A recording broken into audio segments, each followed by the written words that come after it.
सूरत उद्दहर आयत नंबर 8 ता 12। अऊज़ु बिल्लाहि मिनश शैतानिर रजीम। बिस्मिल्लाहिर रहमानिर रहीम।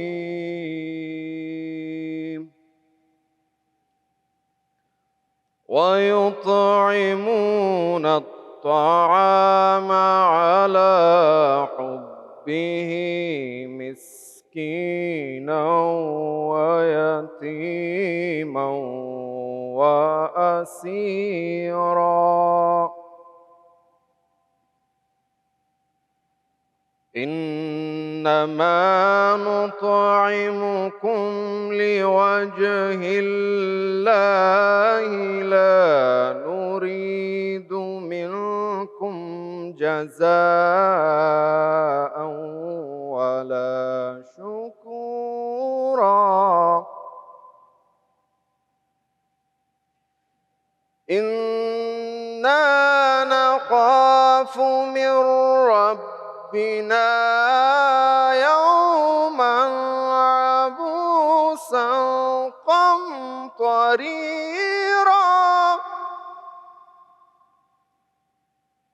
फ़वक़ाहुमुल्लाहु शर्र ज़ालिकल यौमि व लक़्क़ाहुम नज़रतन व सुरूरा व जज़ाहुम बिमा सबरू जन्नतन व हरीरा। बिमा सबरू जन्नतन व हरीरा।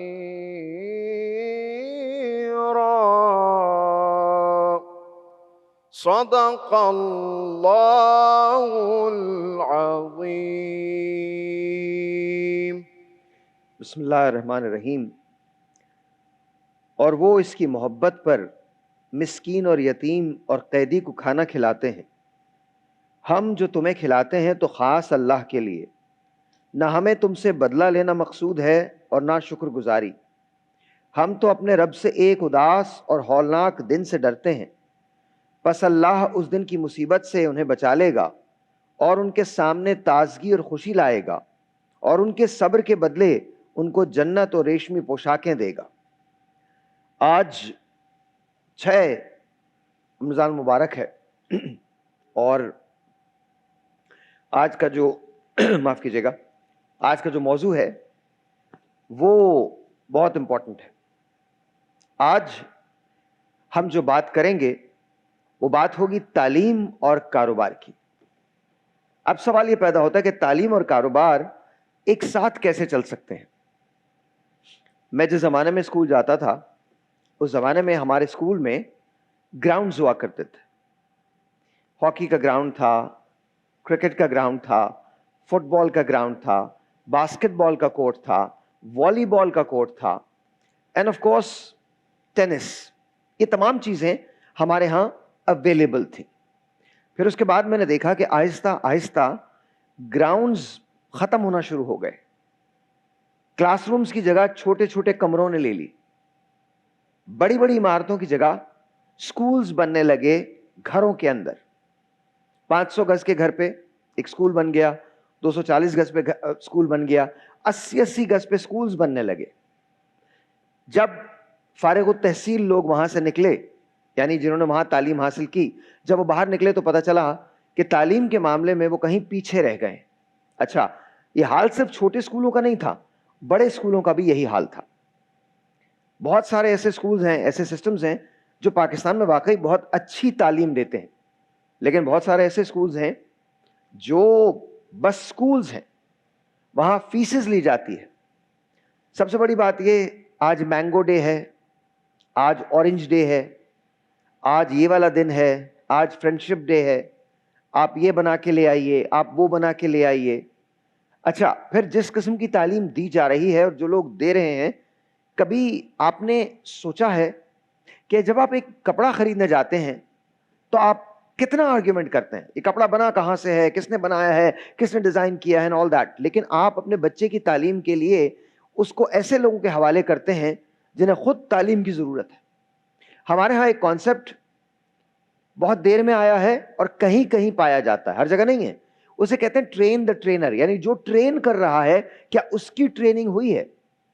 हमारे यहाँ का सबसे बड़ा मसला ही है जो पढ़ा रहा है उसका पढ़ाने से कोई भी ताल्लुक नहीं है। आज हमारे यहाँ मुख्तलिफ किस्म के स्कूल्स हैं, जिसमें प्राइवेट स्कूल्स हैं, सेमी प्राइवेट स्कूल्स हैं, गवर्नमेंट स्कूल्स हैं, एलीट स्कूल्स हैं और उसके साथ साथ मदरसे हैं। जब इस जगह से लोग निकलते हैं तो याद रखिए वो आपस में बात ही नहीं कर पाते, क्योंकि हमारे प्राइवेट स्कूल्स का निसाब अलग है, सेमी प्राइवेट का निसाब अलग है, गवर्नमेंट स्कूल्स का निसाब अलग है, मदारिस का निसाब अलग है। So at the end of the day what happens, it's very simple, जब वो बाहर निकलते हैं तो आपस में बात ही नहीं होती। और फिर उसके बाद हमारी हद्दुल इम्कान ये कोशिश होती है कि किसी तरह से जैसे ही हम पढ़ लिख जाएं वैसे हम बाहर चले जाएं। आज जरा सी बात मुख्तलिफ इसलिए है क्योंकि अब टेक्नोलॉजी की वजह से आप पाकिस्तान में बैठ के बाहर के लोगों के लिए काम कर सकते हैं, पाकिस्तान में बैठ के बाहर की यूनिवर्सिटीज में पढ़ सकते हैं। लेकिन अगेन उन तमाम चीजों के लिए या आपको स्कॉलरशिप की जरूरत होती है या आपको पैसे की जरूरत होती है। जब कोविड आया था तो पाकिस्तान के बेशुमार स्कूल्स बंद हो गए थे और इसके बाद वो दोबारा कभी खुल नहीं पाए। नतीजा क्या हुआ? नतीजा ये हुआ कि बच्चों की एक बहुत बड़ी तादाद पढ़ने लिखने से रह गई। जब स्कूल की फीसेस का मसला आता है तो एक आम से नेबरहुड के अंदर भी स्कूल जो है उसकी फीस 1,000 रुपए से शुरू होकर 5,500 रुपए तक जा सकती है। बहुत आम से नेबरहुड की बात बता रहा हूं। और अगर आप किसी ऐसे स्कूल में जाते हैं जो ऑलरेडी एक ब्रांड है तो वो 20,000 रुपए से शुरू होता है और वो 1,00,000 रुपए तक भी पहुंच सकता है।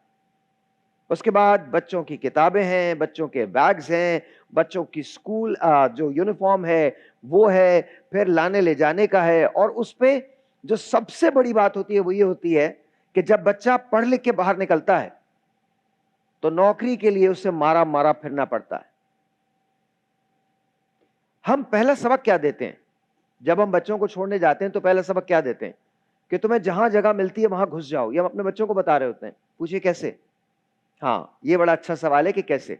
ऐसे कि जब आप बच्चे को गाड़ी में बिठाते हैं और गाड़ी को इधर उधर घुमा के कहीं भी लगा के उसको स्कूल के सामने उतार देते हैं तो वो ये जान लेता है कि वो बड़ा इंपॉर्टेंट है।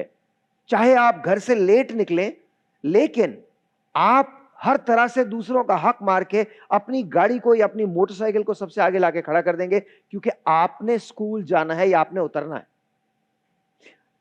अब सवाल यह पैदा होता है कि अब इस सबको सही कैसे किया जाए।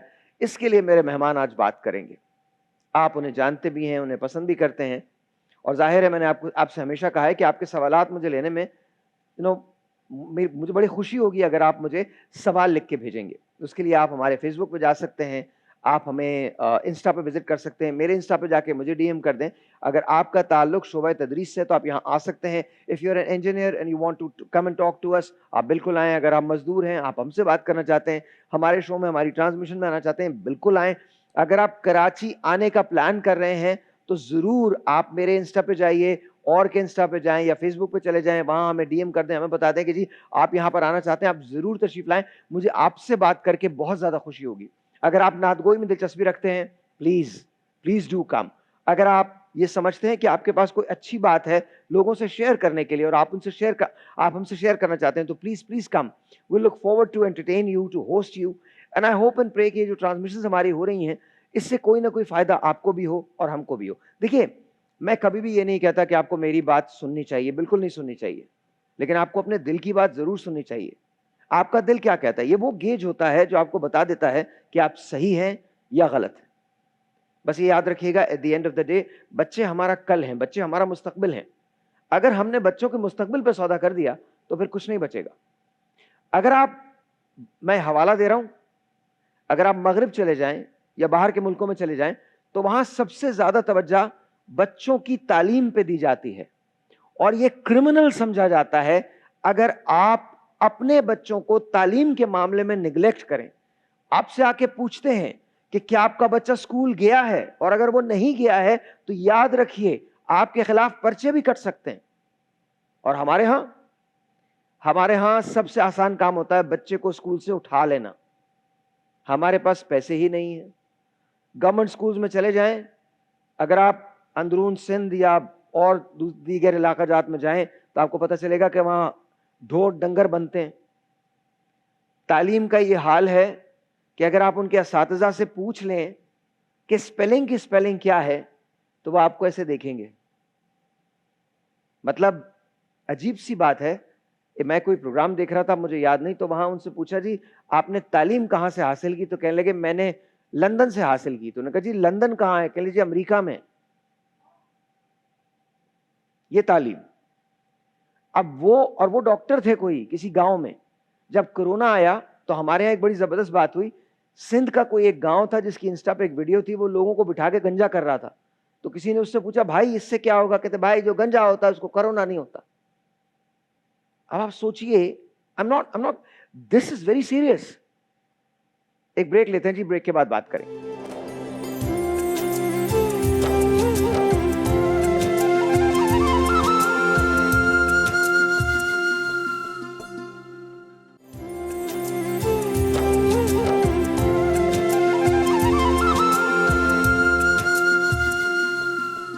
बहुत शुक्रिया। ये मेरी पसंदीदा तरीन नातें तो सारी ही पसंद है मुझे, लेकिन मैं इसे, मेरे ख्याल में शायद ही कोई दिन होता होगा जो मैं इसे नहीं सुनता। कोई, चाहे वो रमज़ान हो या ना हो, शायद ही कोई दिन ऐसा है जब मैं नहीं सुनता। और इसका एक एक शेर जो है वो हज़ारों मरतबा, मैंने लाखों मरतबा सुना है। इसी नात का एक शेर है, ज़िकर्द खीश हैरानम स्याह शुद रूज़ एसियानम। ज़िकर्द खीश हैरानम स्याह शुद रूज़ एसियानम हशीमानम हशीमानम हशीमा या रसूल अल्लाह। तो और ये जो आपने दूसरा, इसका एक और शेर ज़िजाम हुब्ब, तो मतलब ये वो नात है, आप जब सुने आपको ऐसा लगता है कि आपने पहली बार सुनी। और जब सुन, और ये इस कदर हसीन नात है, हज़रत जामी की नात है ये, तो जाहिर है आपको खुद पता है कि उनके हुब की, उनके इश्क की तो मनाजिल ही दूसरी थी। हाँ, नवीद अब्बासी साहब, मुफ्ती नवीद अब्बासी साहब तशरीफ़ रखते हैं। अस्सलाम वालेकुम जी, कैसे हैं? बहुत बहुत शुक्रिया आपकी तशरीफ़ आवरी का, बहुत शुक्रिया, बहुत शुक्रिया, बहुत शुक्रिया। नरजिस नकवी साहब यहाँ तशरीफ़ रखती हैं। अस्सलाम वालेकुम जी, आपकी तशरीफ़ आवरी का बहुत बहुत शुक्रिया। अच्छा जी, अब सिलसिला आज है तालीम, और मैं कोशिश करूँगा, अभी टाइम जैसे जा रहा है, हमारे पास एक साहब भी हैं, वो शायद हो सकता है आ जाएँ, अगर आ गए तो मैं उन्हें जगह दूंगा और वो बैठेंगे।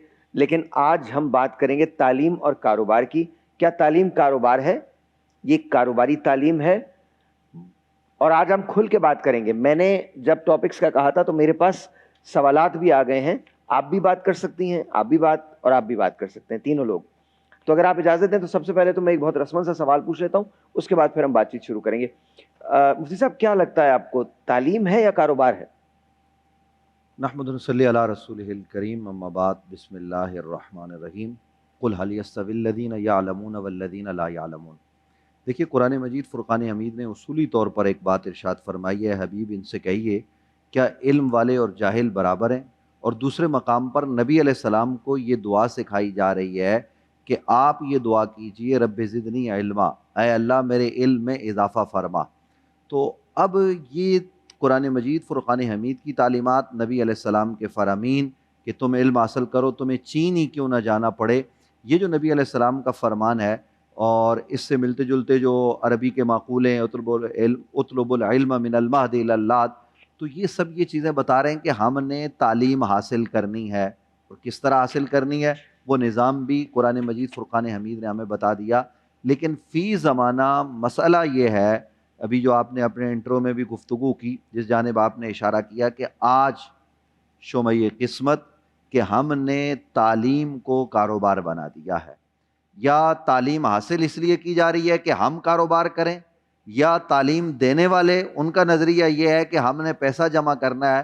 तो ज़ाहिर है जब आपका ये निज़ाम होगा तो फिर उसमें तालीम व ताल्लुम का सिलसिला कहाँ कायम रहेगा? तालीम का मकसद तो ये था कि इंसान को इंसान बनाना, यानी इंसान पैदा हुआ तो तालीम इंसान के अंदर तब्दीली पैदा करती है। माँ बाप दुनिया में लाने का बच्चे को जरिया है, और उस बच्चे को वहाँ से उठाकर औजे सुरैया की मंजिलों पर पहुँचाने का जरिया उस्ताद और मुअल्लिम है। और नबी अलैहिस्सलाम ने क्या फरमाया, इन्नमा बुइस्तु मुअल्लिमा, अल्लाह ने मुझे मुअल्लिम बनाया है। यानी हुजूर अलैहिस्सलाम ने ये बात पसंद की, वो खातमुन नबिय्यीन है, लेकिन हुजूर अलैहिस्सलाम ने ये बात पसंद फरमाई और हुजूर ने तालीम दी सहाबा किराम रिदवानुल्लाह ताला अलैहिम अजमईन को। लेकिन आज जब उस्ताद है तो वो उसका नज़रिया भी यही होता है कि मुझे माल जमा करना है, और जो इदारे चलाने वाले होते हैं उनका नज़रिया भी यही होता है कि माल जमा करना। और जहाँ माल नहीं है वहाँ जो असातिज़ा हैं वो आम प्राइवेट स्कूल जो आपका आजकल का निज़ाम है उसके मुकाबले में वो लाखों रुपए तनख्वाह लेते हैं। और अलमिया ये है कि आप अगर वहाँ चले जाएं, आपने तो जिक्र किया अंदरून सिंध का, और आपने अपने इंट्रो में कहा कि आपने सुना, हमने जाकर उन जगहों पर देखा है कि वो जो उस इलाके का वडेरा है ना, उसका बेटा पाकिस्तान में नहीं पढ़ रहा, उसका बेटा तो लंदन में पढ़ रहा है, न्यूयॉर्क के किसी इदारे में पढ़ रहा है, लेकिन वहाँ गाँव का जो हारी है, जो किसान है, उसके बच्चे जिस जगह पढ़ने चाहिए थे वहाँ वल्लाह स्कूल के अंदर जानवर बांधे हुए हैं, भैंसें, गाय, बकरियां वो मौजूद हैं। और जो असातिज़ा हैं गोश्त जो सिर्फ तनख्वाह लेते हैं, आप उनसे ज़रा जाके बात कीजिए तो आपको वो दो लफ्ज़ नहीं बता सकेंगे। और कहने को वो टीचर हैं, उनका स्केल क्या है, वो कोई 16 ग्रेड में है, कोई 17 में है, कोई 18 में है, लाखों में तनख्वाह ले रहे हैं लेकिन निज़ाम कुछ नहीं है। और जहाँ लोग समझते हैं कि हमारे बच्चों को कुछ इल्म मुयस्सर आएगा, वहाँ इल्म पर तवज्जो नहीं है, वहाँ सख्ती इस बात पर है कि आप जनाब अब तक आपने फ़ीस क्यों जमा नहीं करवाई, अच्छा फ़ीस दे दी तो अब आप जो है ना वो आज फलां डे है तो आज ये रेड लिबास पहनना है, तो आज काला पहनना है, तो आज पीला पहनना है, तो आज नीला पहनना है, तो आज आपने जो है ना वो ऑरेंज लाना है, तो आज आपने सेब लाना है, तो कल आपने ये लाना है। अब इन चीज़ों का तालीम से क्या लेना देना।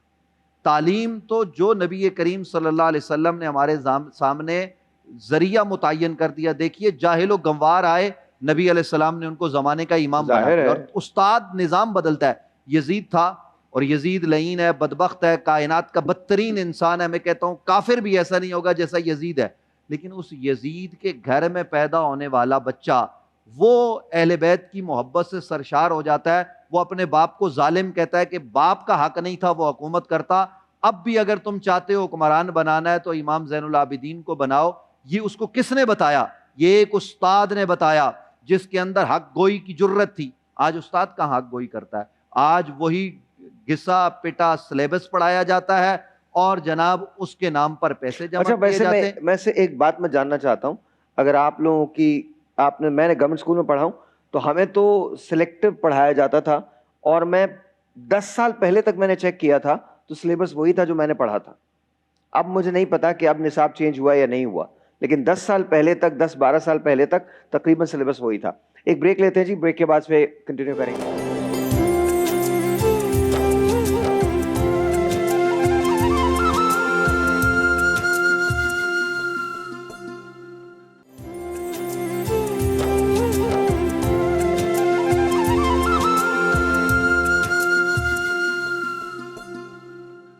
अच्छा जी, वंस अगैन वेलकम बैक और आ गए वापस। अच्छा नरजिस, ये बताइएगा, उसके बाद आपके सवाल के जवाब के बाद मैं आपा की तरफ जाऊंगा।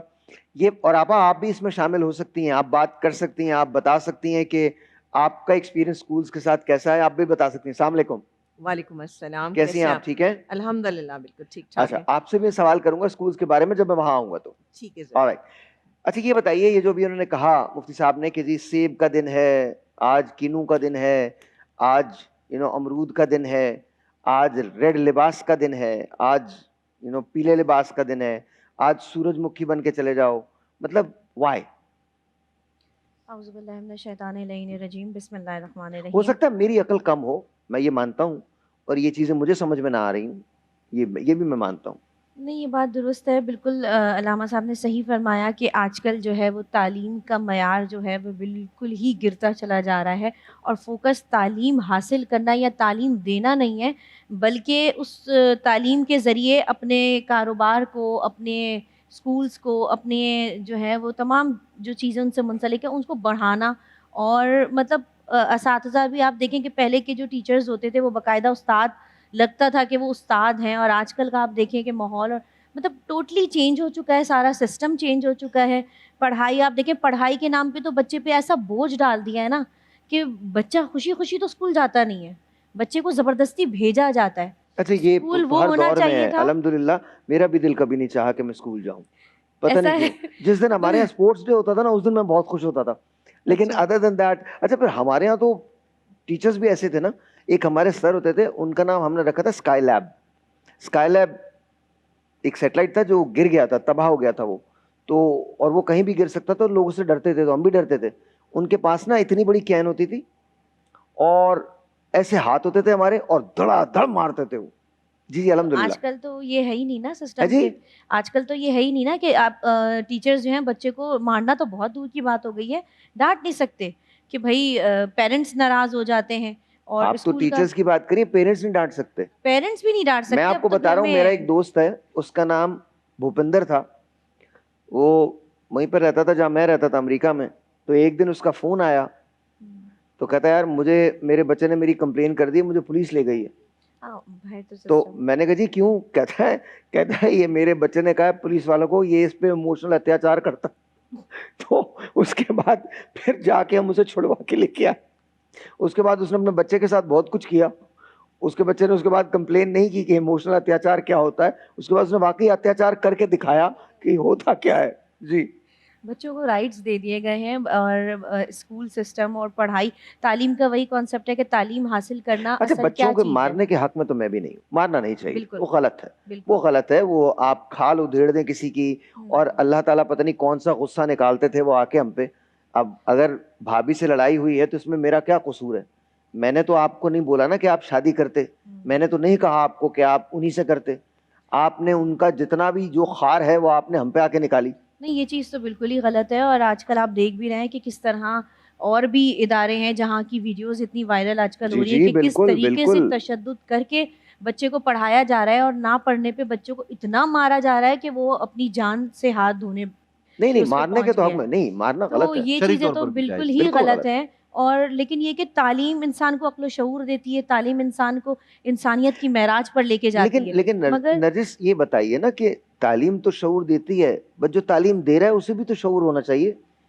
आजकल तालीम देने वालों के दिमाग में सिर्फ़ यही है ना कि हमने इसको एक कारोबार बना लिया है और स्कूल्स के नाम पे आप देखें जितने हाई स्कूल्स होते चले जाएँगे, जितने आप स्कूल का नाम होता चला जाएगा, फ़ीसेज़ उतनी हाई होती जाएँगी और फ़ीसेज़ न सिर्फ़ फ़ीसेज़ हाई होंगी बल्कि उनकी डिमांड्स ही बिल्कुल मुख्तलिफ़ हो जाती हैं। बच्चे वहाँ से बनकर क्या निकल रहे हैं देखना ये मैं है। आपको, स्कूल दे क्या रहा है बच्चे को? ये कोई बात है 2015-16 की। मैं एक और चैनल पे था, तो वहाँ का मॉर्निंग शो होस्ट किया करता था मैं। तो एक दिन पता नहीं मुझे क्या मेरे दिमाग में आई, ये सच्ची बात है, मेरे दिमाग में आई, मैं ऐसे शोज़ करता था जिसमें ज़ाहिर है बहुत नॉर्मल शोज़ जो होते हैं कि जी सर के बाल घने होते हैं, लंबे होते हैं, वो कैसे हो जाएँगे, और ये मज़ाक कर लिया, थोड़े से इस किस्म के शोज़ हो गए। तो एक दिन मैं बिल्कुल बहुत थक गया ना, और हमारी रेटिंग्स बहुत अच्छी आती थी, हमारी रेटिंग्स, हम नंबर 1 शो थे। तो एक दिन मैं बिल्कुल थक गया। मैंने कहा यार, मैं गया अपने उनके पास जो हमारे प्रोग्राम मैनेजर थे, हेड थे, और मैंने उनसे जाकर मैंने कहा बस मैं कल ये शो नहीं करूँगा, कल मैं कुछ और करूँगा। कहने क्या करेंगे आप? मैंने कहा कल मैं करूँगा हार्ट ट्रांसप्लांट कैसे किया जाता है और ब्रेन ट्रांसप्लांट कैसे किया जाता है। मैंने कहा जी कर लें, आपकी मर्जी है, आप अगर करना चाहते हैं। अगले दिन मैं बहुत तैयारी के साथ सुबह सुबह 9 बजे खड़ा हुआ। 11 बजे जब मैंने शो ख़त्म किया है, नीचे जब मैं आया हूँ तो लोगों ने तालियां खड़े होकर बजाई, बोले बस पाकिस्तान को नया एंडरसन कूपर मिल गया, ये तो कमाल ही हो गया। साहिल लोधी साहब, हमें तो ये आपका असल जगह आपकी ये। मैंने कहा जी थैंक यू वेरी मच, बहुत बहुत शुक्रिया, मैं भी बहुत खुश था। अगले दिन हमारी रेटिंग आई, यकीन मानिए जो वहां पे टीवी के मालिकान थे ना, उन्होंने भी वो शो नहीं देखा। नहीं, उन्होंने तो खैर वैसे नहीं, मैं ये अजराए मजाक कह रहा हूं, लेकिन वो रेटिंग इतनी बुरी थी। और अगले दिन हम दोबारा से वही कर रहे थे जो हम करते थे। तो मैं आपको बता रहा हूं कि ये तमाम चीजें ऐसी होती हैं। और अल्लाह ताला रहम करे। आपका एक्सपीरियंस कैसा है पढ़ाई के मामले में? जिस टाइम पर मैं पढ़ती थी ऑब्वियसली उस टाइम पे तो बड़ी सख्ती होती थी पढ़ाई के मामले में, और चूंकि मेरी लाइफ बचपन से इसलिए टफ़ थी कि मैं प्रोग्राम्स, फिर टीवी, फिर हिफ्ज़ करती थी, अल्हम्दुलिल्लाह हिफ्ज़ुल कुरान किया था मैंने, माशाल्लाह। फिर स्कूल की तालीम भी, तो सारा कुछ, और ट्यूशन भी जाना शाम में। मेरी अम्मी और मेरी टीचर्स दोनों एक जैसे थे। टीचर्स जी मेरी अम्मी और मेरे टीचर्स दोनों एक जैसे थे। टीचर्स इस वजह से पिटाई करते थे कि भाई अपने प्रोग्राम्स में मसरूफ़ थी, पढ़ाई क्यों नहीं की, और अम्मी इस वजह से पिटाई कर देती थी कि स्कूल में पिटाई क्यों हुई, आज शिकायत कैसे आई। अच्छा और एक दफ़ा मेरी अम्मी ने मुझे इस तरह पिटाई की थी ना शदीद, कि अगर मैं वो किसी को बताती हूँ तो लोग मुझसे अगला सवाल करते हैं आपकी अम्मी सगी है। तो ऐसे माँ बाप होते थे और ऐसे टीचर्स होते थे, तो आज हम यहाँ बैठे हैं। मैं समझती हूँ चलें उस तो तरह अगर तो आप ना मारें, मैं ये नहीं कहती कि बिल्कुल ही भूल जाएं कि बच्चा भी इंसान है, लेकिन जिस तरह का आज हमने बच्चों को स्पॉइल कर दिया ना कि आप बच्चों को उफ़ नहीं कह सकते। पहले ये जुमला माँ बाप के लिए होता था कि आप माँ के सामने उफ़ नहीं कर सकते थे, आज ये उलट हो चुका है, बच्चों के सामने आप उफ़ नहीं कर सकते। बिल्कुल नहीं कर सकते, आप बच्चों के सामने आप बच्चों को कुछ कह ही नहीं सकते। एब्सोल्युटली, वो बच्चे फिर कैसे सीखेंगे? वो हमें सिखा रहे होते हैं कि आपने हमसे बात कैसे करनी है, आपने बिहेव कैसे करना है। मैं एक सवाल कर रहा हूँ आप सबसे। पहला सवाल मुफ्ती साहब आपसे, ये हमें सवाल बाहर से मिले इसलिए मैं पढ़ रहा हूँ। मेरे बच्चे की सिर्फ 1 मंथ की फीस लेट हुई तो एक बहुत बड़े प्राइवेट स्कूल ने मेरे बच्चे को क्लास में बैठने का मना किया और साथ में उसके बैग से कोर्स निकाल कर रख लिया, जबकि वो तो हमने परचेज किया था। क्या ये सही है? बिल्कुल भी सही नहीं है। देखिए, इस सिलसिले में गुजारिश है, आपके यहाँ तबकाती तकसीम है, जिस मुल्क में हम रहते हैं यहाँ एक निज़ाम तालीम भी तो नहीं है ना। जी बिल्कुल मसला नहीं है। ये है कि एक आपका स्कूल वो है जो बराह रास्त लंदन में जिसके इम्तिहानात होते हैं वहाँ से वो देखे जाते हैं, और दूसरे स्कूल आपके वो सरकारी स्कूल हैं, तीसरे तरह के प्राइवेट स्कूल हैं, फिर मदारिस आपके इसके सिवा हैं। ये सारा जो चीज़ें हैं, होना तो ये चाहिए था कि सारी चीज़ें एक छत तले मौजूद हों और एक निज़ाम तालीम हो, उस निज़ाम तालीम के तहत हम आगे बढ़ें। जो ठीक है। सवाल आपने किया, देखिए दुनिया में ये नहीं होता, अगर आपने किसी का कर्ज भी देना हो ना और आपने उसके साथ दिन का तयन कर लिया हो कि साहब मैं 1 महीने बाद आपको वापस कर्ज करूँगा, आप वापस नहीं कर पा रहे तो आप उससे जाके मोहलत मांगेंगे, और मोहलत अगर वो नहीं देता तो अदालत मौजूद है, अदालत कहेगी कि उसको आप किस्तों पर अदा करें लेकिन आप अदा ज़रूर करें। बिल्कुल ठीक। हमारे यहाँ तो ये अलमिया है कि देखिए उस बच्चे की इज्जत नफ्स कितनी मजरूह होती है, उस बच्चे के जहन पर क्या असर पड़ेगा जिसको वो क्लास में खड़ा करते हैं, जाओ भाई भाग के जाओ फीस लेके आओ, या अपन उनके माँ बाप को बुलाया जाता है उनसे, अगर आपको ठीक है आप निज़ाम चला रहे हैं, बड़ा स्कूल है, आपने किराए देने हैं, आपने बिजली का बिल देना है, हमें आपका भी एहसास है, लेकिन आपने टीचर्स की तनख्वाहें देनी है, लेकिन आप उनको मोहलत तो दीजिए। अच्छा एक ये बात ज्यादती तो बताइए, ना कीजिए। ये समर्स के स्कूल की जो फीसेस हैं वो क्यों ली जाती हैं जबकि स्कूल तो ऑन ही नहीं होता? ये सवाल किया था लेकिन स्कूल्स वाले जवाब देते ना कि हमारी टीचर्स तो है ना, उनको तो पे करना है, हमारा निज़ाम सारा चल रहा है, वो तो जाएगा, आपका बच्चा उस दौरान घर में बैठा है, लेकिन बाकी सारा हमारा सिस्टम तो चल रहा है, तो उनको भी तो हमें नहीं सब तो कुछ पे बाकी करना सारे है। सिस्टम के अंदर उनके लोग जो हैं वो स्कूल नहीं आ रहे हैं, वो पढ़ा नहीं रहे हैं, उनको पढ़ाने के पैसे मिलते हैं, घर पे बैठने के पैसे तो नहीं मिलते। वो उनकी जिम्मेदारी है कि वो क्या करेंगे। मतलब ये कौन सी आर्ग्यूमेंट है कि जी हमारा बच्चा, आपका बच्चा नहीं पढ़ रहा, आपका सिस्टम अगर चल रहा है, अगर आप दमाम जाके रहना चाहते हैं तो मैं तो कुछ नहीं कर सकता इस सिलसिले में। मतलब आप कुछ भी कीजिए, वो आपके सिस्टम का हिस्सा है, वो आपको डेवलप करना है ना, उनको कैसे आपने रिटेन करना है ये आपका मसला है, लेकिन उस मसले के अंदर मेरा बच्चा जिम्मेदार तो नहीं हो सकता। एम आई राइट और रॉन्ग? ऐसे ही है। और अब सिर्फ ना सिर्फ स्कूल्स बल्कि स्कूल्स वैन का भी तजुर्बा ऐसे ही रहा है कि इवन वैन्स वाले जो हैं वो भी जून जुलाई की पे अच्छा लेते वैन हैं। तो मुझे समझ ही नहीं आती, वो जब बच्चे बाहर निकालो तो पहचानना मुश्किल हो जाता है किसका है। नहीं ऑनेस्टली, आप उन बच्चों को बाहर निकाले ना तो ये तयन करना मुश्किल होता है ये मेरा वाला है आपका वाला है। सही बात। वो बेचारे अजीब से हो जाते हैं बच्चे बाहर निकल के, और पता नहीं उनके मासूम जहनों पे क्या कुछ वो बर्दाश्त करते होंगे। अच्छा, और फिर सबसे ज्यादा मजा आता है, अल्लाह ताला आपको तौफीक दे और आप भी मेरी तरह से उस ट्रैफिक में फंसे जहां स्कूल के लोग लेने आए हुए होते हैं। आप अपने बच्चे को अल्हम्दुलिल्लाह ये सिखाते हैं कि चाहे कुछ हो जाए, बेईमानी करके लेन के आगे गाड़ी लगा दो, उस जगह लगाओ जहां से इंसान का गुजरना मुश्किल हो। ब्रेक लीजिए जी, जाइए।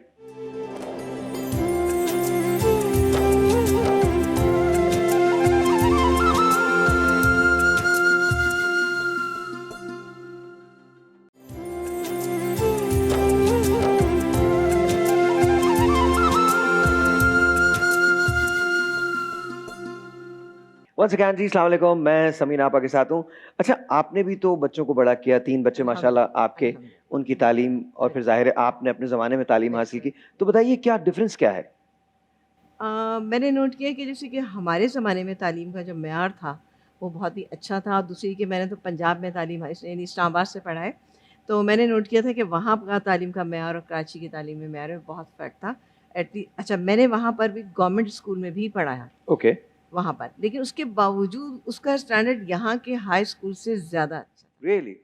बहुत अच्छा वहाँ की। मतलब मैं हमेशा कहती थी कि एक तो ये एक बड़ा फ़र्क पड़ता है कि जब आप किसी स्कूल में एंटर होते हैं तो उसकी इमारत स्कूल वाली हो, उसके ग्राउंड्स हों, उसके लिए प्ले एरिया अलग बना हुआ हो, लाइब्रेरी बनी हुई हो, सारी चीज़ें हों, तो उससे बड़ा इफ़ेक्ट होता है, पढ़ाई पे असर ऑफ पड़ता है। कोर्स, ऑफ अब कोर्स। जैसे कराची में गली-गली, मोहल्ले-मोहल्ले, मतलब हमारे यहाँ अब स्कूल खुल गए हैं, हर जगह ही खुल गए हैं, कराची की बात नहीं मैं कर रही।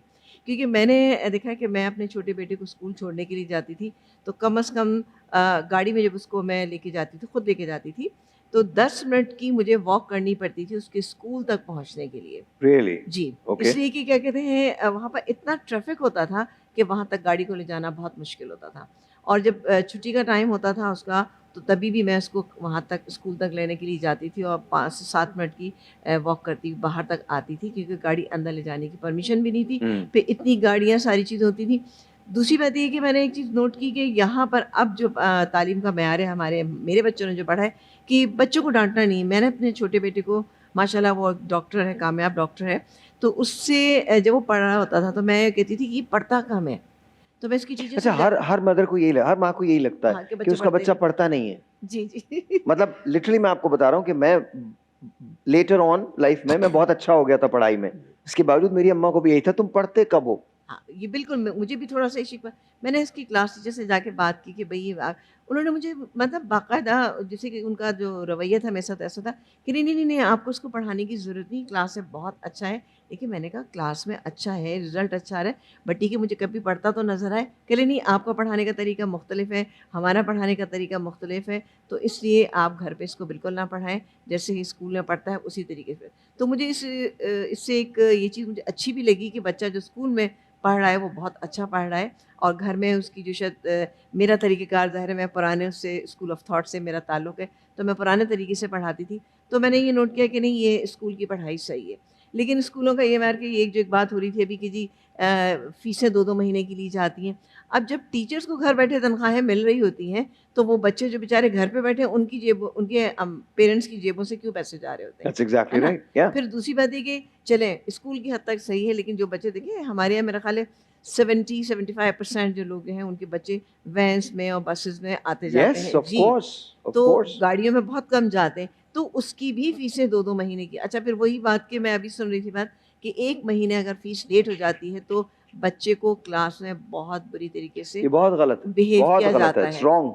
जो बहुत गलत तरीका है। देखिए एक तो उसकी बच्चे की एक बड़ी जो एक मेंटल वो होता है कि वो सारे बच्चे उसको देख रहे होते हैं कि जी इसकी फ़ीस इस बच्चे, अब उसके यस। पीछे पता नहीं कौन-सी परेशानियाँ, कौन-सी वजूहात हैं जिनकी वजह से फ़ीस नहीं। हर पेरेंट्स चाहते हैं कि उनके बच्चे जो हैं वो अच्छा पढ़ें-लिखें, और फ़ीस ज़ाहिर है जहाँ पर दे रहे हैं वो देने की सकत रखते हैं, तभी उन्होंने उस बच्चे को उस स्कूल में पढ़ाया। तो ये ऊपर-नीचे होती है, तो ये हमारे यहाँ तालीम का मेयार इस लिहाज से, आपका बच्चा अगर जीनियस है तो वो खुद ही आगे बढ़ेगा। स्कूलों में इसका मुझे नहीं लगता कि वो इतना ज़्यादा किरदार है। लेकिन मुझे लगता है कि हर बच्चा जीनियस नहीं होता, हाँ, हर बच्चा जीनियस नहीं लेकिन होता, हर बच्चे में जीनियस बनने की सलाहियत मौजूद है। सलाहियत होती है, लेकिन ये आपका काम है कि आप उसे हाँ, किस तरह से ग्रूम करेंगे। ग्रूम करें, बिल्कुल। ये तो भई स्कूल में जाते हैं बच्चे दें। अच्छा, दूसरे अब बच्चों का एक तरीक़ेकार हो गया है कि जो स्कूल में जो चीज़ छोटे बच्चों को, ख़ास तौर से किंडरगार्टन के बच्चों को, 1-2 क्लास के बच्चों को जो चीज़ बताई जाती है घर में, तो वो फ़ौरन उसको मानने से इनकार कर देते हैं कि नहीं जी टीचर ने ये बात कही थी या स्कूल में ये बताया गया था। ये 2-3 चीज़ें हैं, और मैं सबसे ज़्यादा स्कूल में जो colour day, fruit day, vegetable day, इनसे बहुत, क्योंकि हमारे यहाँ हम बच्चों को सारे कलर्स भी बताते हैं घर में, सारी वेजिटेबल्स हमारे घरों में पकती भी हैं, सारे फ्रूट्स हमारे घरों में आते भी हैं, तो वो क्यों इस तरह से होता है? अच्छा, आप ये मुझे नहीं समझ। वेजिटेबल्स पे याद आया, ये तो खैर मुझे भी समझ में नहीं आता, लेकिन आज क्या बना रही हैं आप? आज हम बनाएँगे सैंडविच। आज हमारे यहाँ चूल्हे का कोई काम नहीं है, तो अच्छा। आज हम बना रहे हैं चिकन एंड एग सैंडविचेस बना रहे हैं, और उसके साथ ही एक मिक्स सी चाट है, जैसे कि चने भी हैं और इसके अलावा इसमें बीन्स हैं, आलू हैं और बनानास हैं, तो ये सब मिला के हम बड़ी अच्छी सी एक चाट बनाएँगे। वेरी नाइस, जी जी, बहुत-बहुत शुक्रिया। अभी थोड़ी देर थैंक में यू आपसे सर। मुलाकात होती है। Thank you. बहुत-बहुत शुक्रिया जी, बहुत-बहुत शुक्रिया। अच्छा, हमारे साथ एक और मेहमान हैं जो थोड़ी देर में हमें जॉइन करेंगे, बल्कि अगर आप हैं तो आ जाइए, तशरीफ़ ले आइए। ताबिश यूसुफ़ज़ई साहब, आप भी तशरीफ़ ले आइए। आ जाएँ, आ जाएँ, आ जाएँ। ताबिश साहब जो हैं वो 2017 से लेकर 2023 तक तदरीस के शोबे से वाबस्ता थे। सर ज़रा बताएं ना, फिर छोड़ क्यों दिया? सर भाई छोड़ा क्यों, वो कुछ पर्सनल रीज़न से मैं मुल्क से बाहर चले गया था और कुछ लॉकडाउन वगैरह के इश्यूज़ आ गए थे जिस वजह से मुझे वो बंद करना पड़ा इदारा अपना। आपका अपना स्कूल था? जी बिल्कुल, अल्हम्दुलिल्लाह अपना ओके। स्कूल था। और वहाँ पर कितने उसको पढ़ाया जाता था, ग्रेड्स को? उसमें मॉन्ट टू मैट्रिक था पूरा। कहाँ से? मॉन्ट से मैट्रिक तक, मॉन्टेसरी मॉन्टेसरी से जी, मैट्रिक मैट्रिक तक था। ओके। और कितने बच्चों की स्ट्रेंथ थी? तकरीबन 450 to 500। Oh okay okay. और वो सुबह से शाम तक होता था या सर्टेन टाइम होते थे? नहीं, सेकंड शिफ्ट नहीं होती थी, सुबह से शाम तक होता था और फिर शाम में जो है वो कोचिंग क्लासेस होती थी बच्चों की। उसी जगह कोचिंग क्लासेस भी होती थी? शाम में होती थी। अच्छा, तो ये कोचिंग का क्या रिवाज है? बिकॉज ये मुझे कोचिंग पाकिस्तान में नजर आती है, अमेरिका के अंदर लर्निंग सेंटर्स होते हैं जहाँ फ्री पढ़ाया जाता है। जब मैंने वहाँ तालीम हासिल की तो मैं जब क्लास से बाहर होकर निकला तो मुझे एक जगह प्रॉब्लम हो रही थी, तो मैंने कहा मैं कहाँ जाऊँ मदद के लिए? तो उन्होंने कहा लर्निंग सेंटर के अंदर ग्रेजुएट स्टूडेंट्स हैं, वो पढ़ा रहे हैं, तो आप वहाँ चले जाएं। तो मैंने वहाँ जाके तालीम हासिल की। हमारे यहाँ कोचिंग सेंटर का रिवाज क्यों है? अगर आप वो काम अंजाम दे रहे हैं और हमने भी बड़ी ट्यूशन्स पढ़ी हैं जो स्कूल में देना चाहिए, तो फिर कोचिंग सेंटर नहीं होने चाहिए? देखिए सर भाई, इसके लिए सबसे जो बेहतरीन चीज़ समझी जाती है वो ये होती है कि हमारे यहाँ जो एक फ़ोबिया कह लें, हमारे यहाँ एक माइंडसेट कह लें, वो ये है कि बच्चा जो है वो स्कूल में तो पढ़ता है, लेकिन हमारे यहाँ वैसी तवज्जो जो पेरेंट्स को देनी चाहिए अपने बच्चों को, वो चूँकि अब नहीं मिलती। और हर बच्चा ऐसे भी नहीं, ज़िक्र लेकिन होता। बच्चा तो स्कूल में पढ़ रहा है ना, जी, जी। पेरेंट्स तो स्कूल में उसके साथ नहीं है, जी वो बिल्कुल। जिम्मेदारी तो टीचर्स की है। जी बिल्कुल। सर भी बिल्कुल आप सही कह रहे हैं, टीचर्स की ज़िम्मेदारी है, टीचर अपनी ज़िम्मेदारी निभाते हैं, लेकिन हर बच्चा अब देखें अगर जैसे सपोज़ करें कि स्कूल के अंदर क्लास 1 के अंदर अगर आपके 50 की स्ट्रेंथ है, तो ज़रूरी नहीं है कि वो 50 के 50 ही कोचिंग क्लासेस ले रहे होंगे।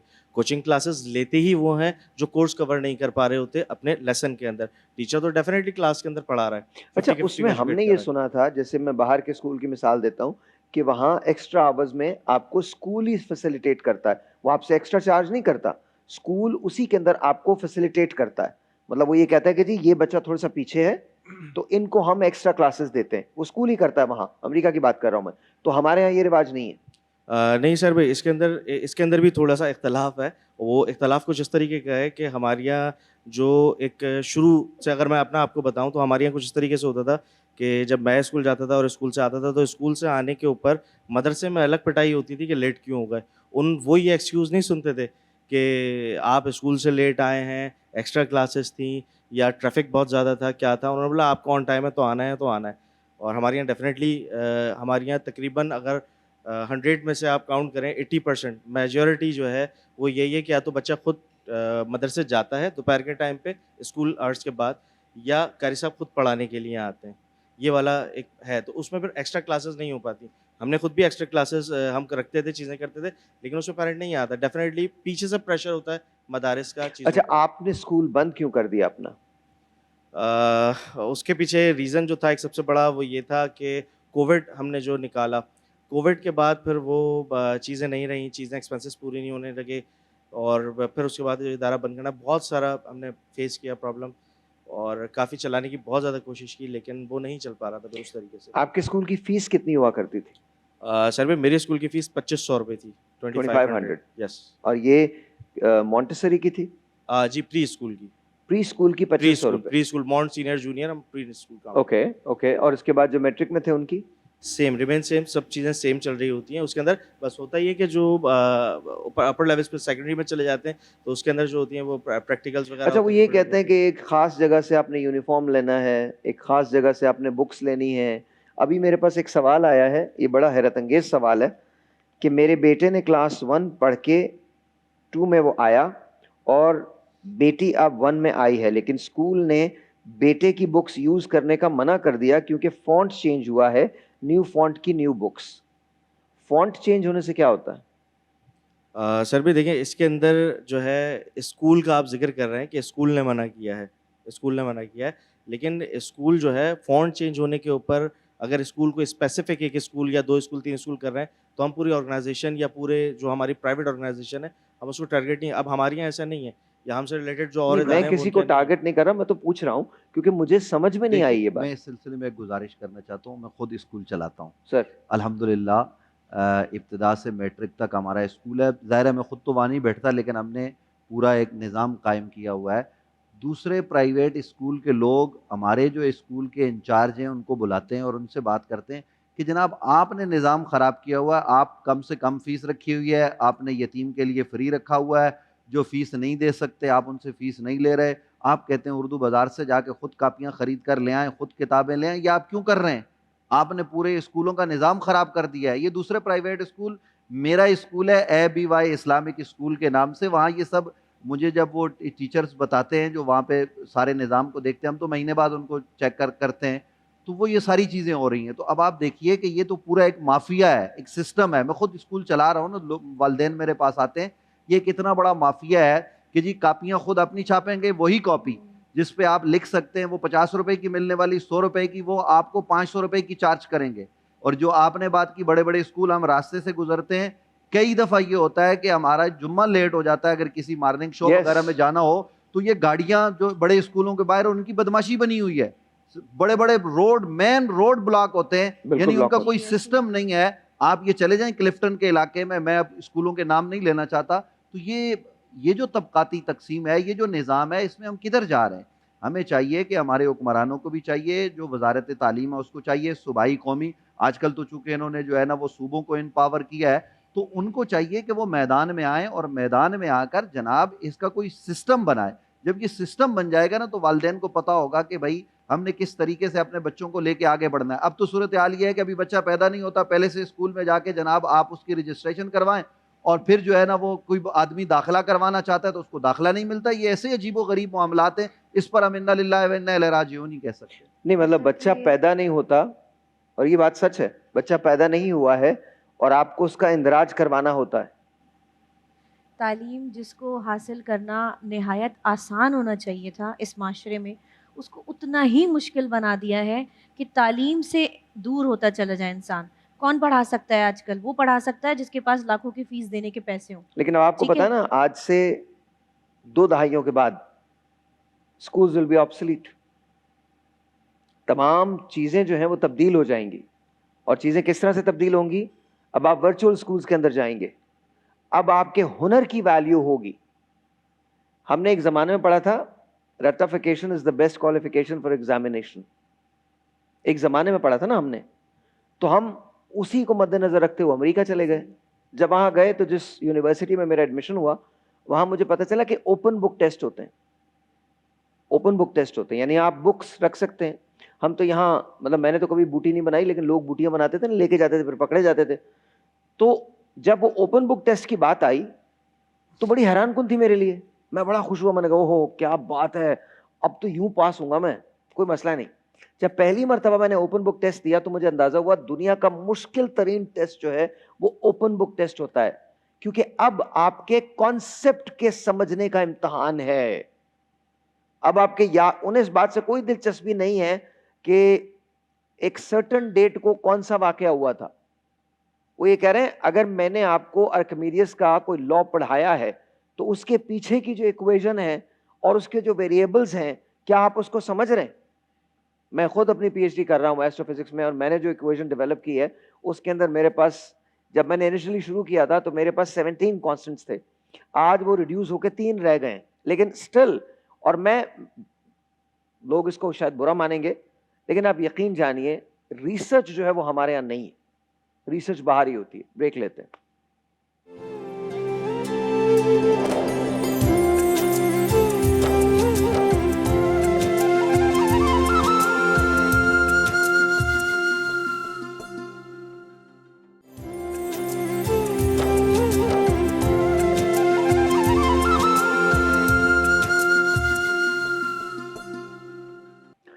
वंस अगेन जी, वेलकम बैक। और ये वो सेगमेंट है जिसका हम सब इंतजार करते हैं, मैं भी इंतजार करता हूं। आज मेरे पास 2 लोग हैं, 2 में से एक को आगे जाना है। यूजुअली 3 होते हैं लेकिन आज 2 हैं। अब्दुल्ला सादी आप हैं? बहुत शुक्रिया जी। क्या करते हैं अब्दुल्ला आप?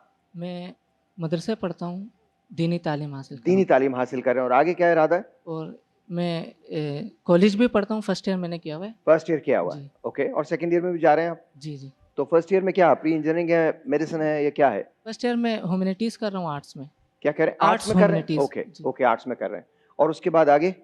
आगे बस सेकेंड ईयर करेंगे इंशाल्लाह, फिर मदरसे की तालीम जो कंप्लीट करके दीनी काम पे लगेंगे इंशाल्लाह। दीनी काम पे लगेंगे। चलें, बहुत बहुत शुक्रिया।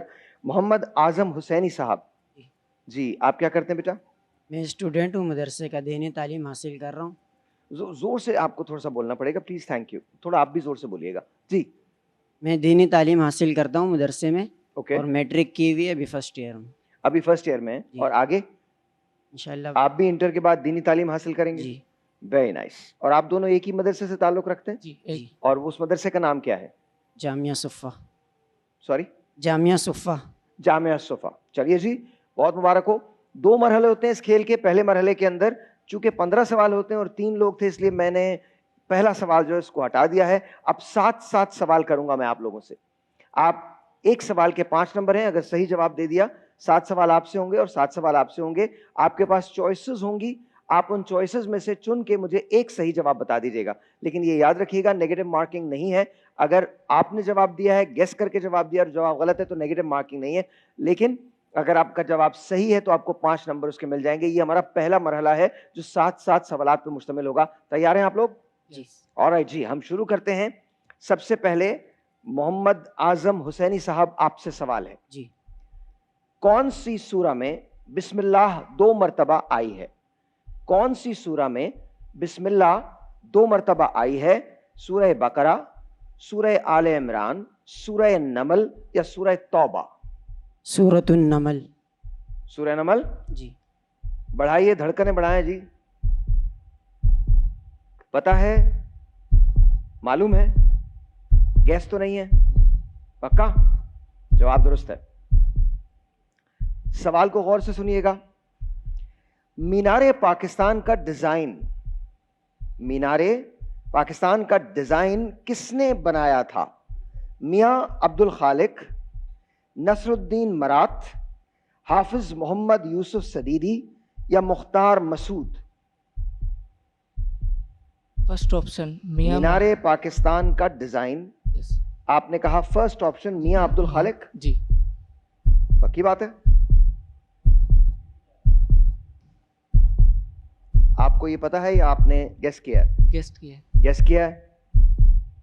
अगर आप कहते नसरुद्दीन मरात तो जवाब सही होता, लेकिन इट्स ओके। बहुत आसान सवाल आपके लिए आजम।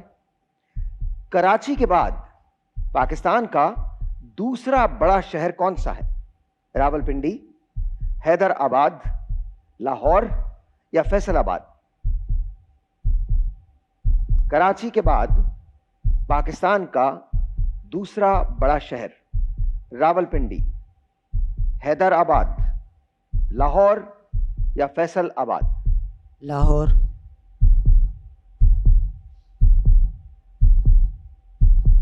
गए हैं आप कभी लाहौर?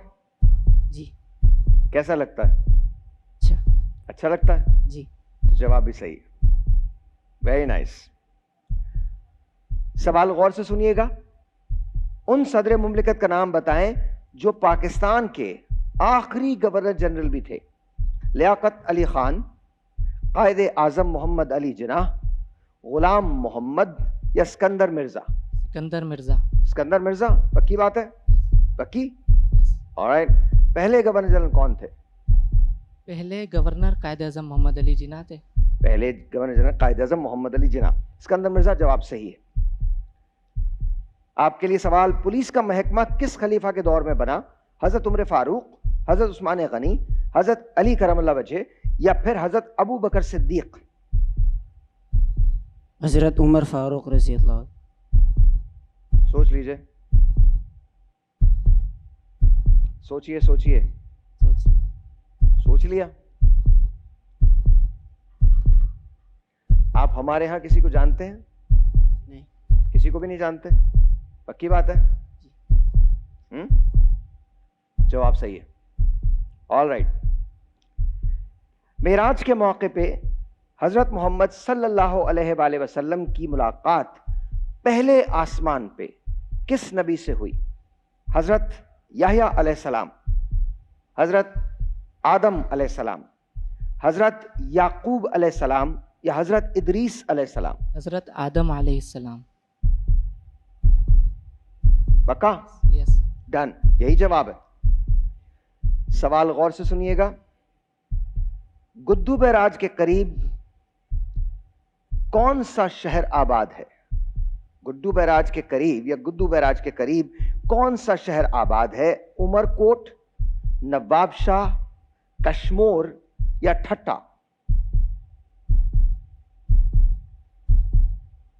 ठट्ठा। ठट्टा जी। पता है या गैस है? गैस की है। गैस है? जी। क्या लगता है, सही है गलत है? सही होगा। सही होगा? हाथ मिलाइए। गलत है, कश्मोर। कश्मोर जवाब है। आपके लिए सवाल है सर। शुक्रिया खानम पाकिस्तान की पहली कमर्शियल पायलट थी।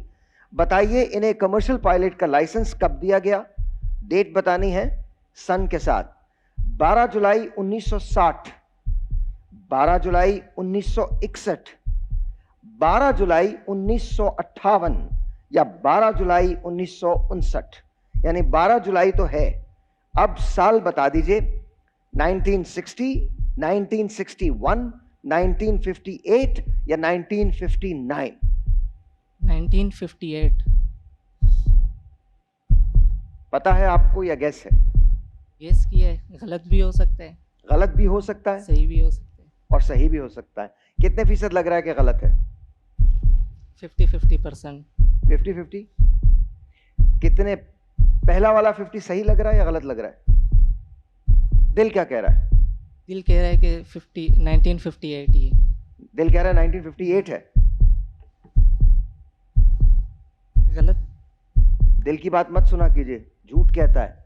1959, 12 जुलाई 1959। आसान सवाल। मलाला यूसुफजई को अमन का नोबेल प्राइज कब दिया गया? मलाला यूसुफजई को अमन का नोबेल प्राइज कब दिया गया?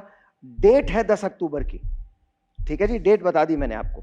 साल बताइए, 2013, 2014, 2015 या 2016? 10 अक्टूबर की डेट है।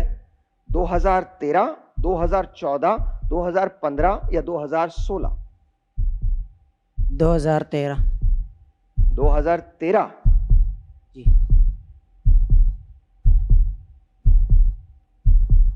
क्या करें? मान लें आपका जवाब? मान लें? देख लें, अगर सही है तो मान लें। नहीं, मेरे देखने से कुछ नहीं होगा, डेट तो चेंज नहीं होगी ना। बताओ, अगर तुम कहोगे मान लूंगा। मान ले? मान लिया। गलत जवाब है। तुमने कहा था मान लो तो मैंने मान लिया। 2014, 10 अक्टूबर 2014।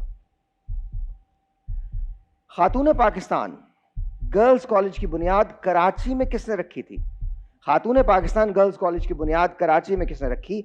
बेगम राना लियाकत अली खां, मोहतरमा फातिमा जिना, शहीद बेनजीर भुट्टो?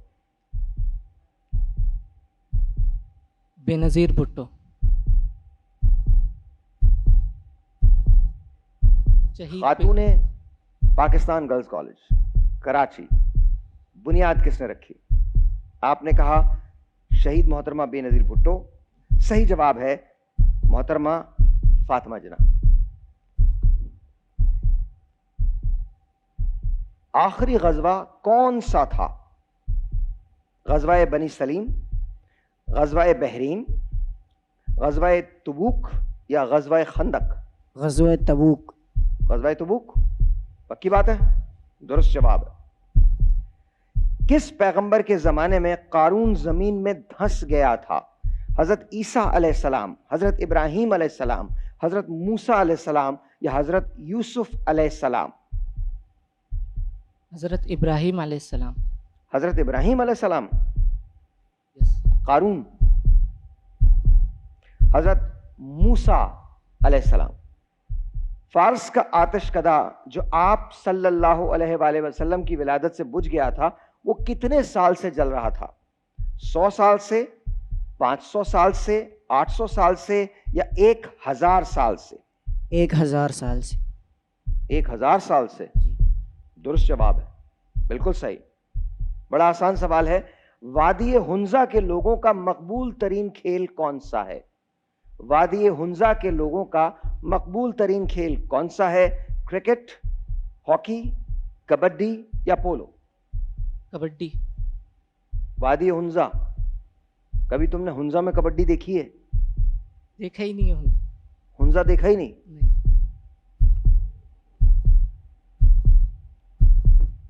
आपका ताल्लुक वैसे कहां से? कराची से ही है? कराची से। तो कराची से बाहर कभी नहीं गए?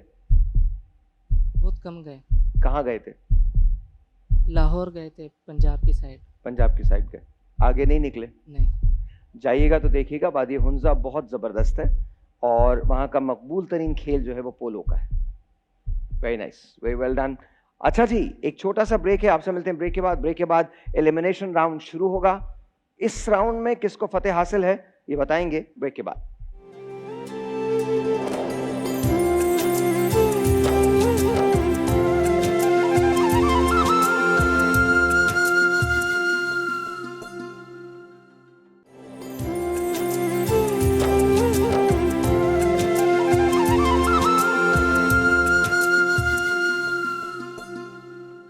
वंस अगेन जी, वेलकम बैक। और पहला राउंड खत्म हुआ है और दूसरा राउंड शुरू होने वाला है, लेकिन पहले राउंड के खात्मे पे अब्दुल्ला सादी ने स्कोर किया है 10 और 30 स्कोर पे हैं आजम हुसैनी साहब।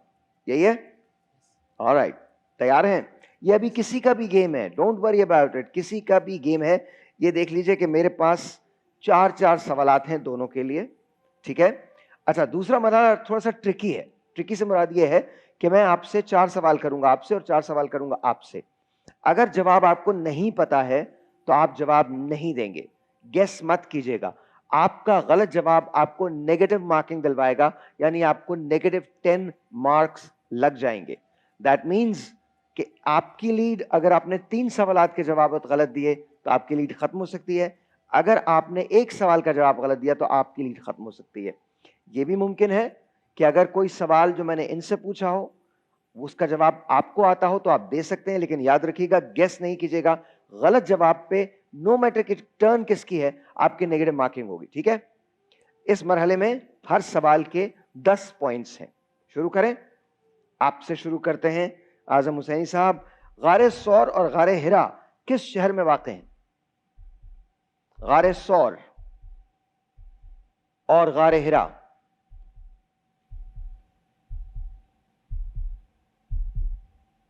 किस शहर में वाक़ हैं? पास। पास जवाब देना चाहेंगे? याद रखिए गलत जवाब मत दीजिएगा। मक्का मुकर्रमा में।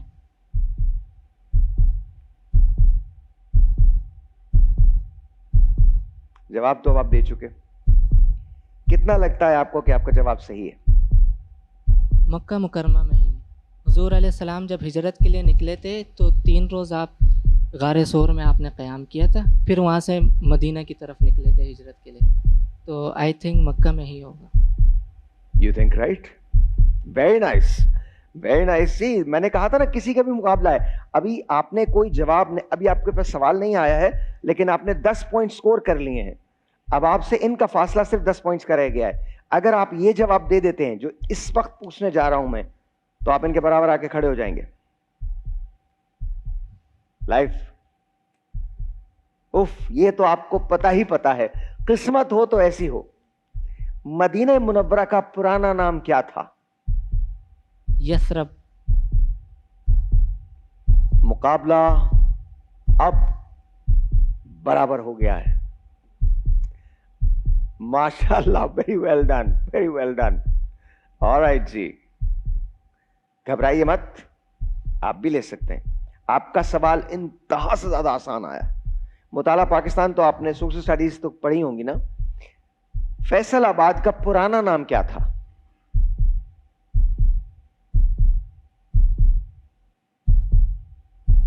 फैसलाबाद का पुराना नाम, अभी नहीं, फैसलाबाद का पुराना नाम?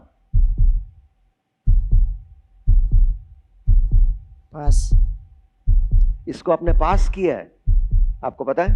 लायलपुर।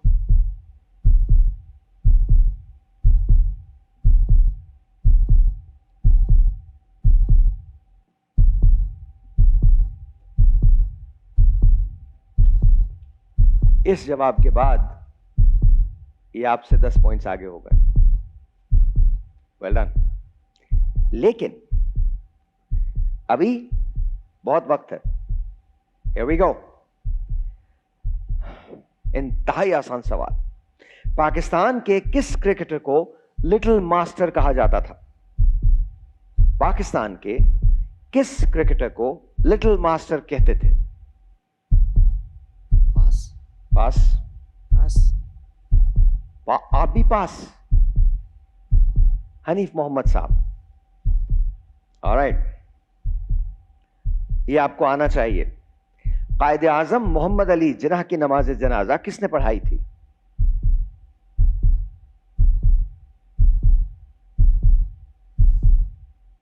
आप देना चाहते हैं जवाब? अल्लामा शब्बीर अहमद उस्मानी।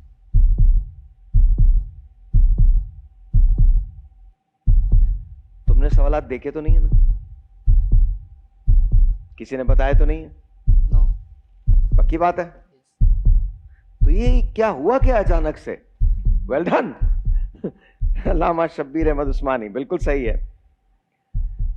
कुरान की कौन सी सूरा का नाम इस्लाम के एक रुकन के नाम पर है? गलत जवाब मत दीजिएगा। सूरतुल हज। जवाब दुरुस्त है, सूरतुल हज। सेफ खेलते रहिए। क़याम पाकिस्तान के बाद कायदे आज़म ने सबसे पहले किस मुल्क का दौरा किया था? क़याम पाकिस्तान के बाद कायदे आज़म ने सबसे पहले किस मुल्क का दौरा किया था? पास। जी पास। पास। किसी मुल्क का दौरा नहीं किया था। आखिरी सवाल, अगर आप इसको पास भी कर देते हैं तो भी आप एडवांस कर जाएंगे। पाकिस्तान का सबसे बड़ा मसनूई जंगल कौन सा है? चांगा मांगा।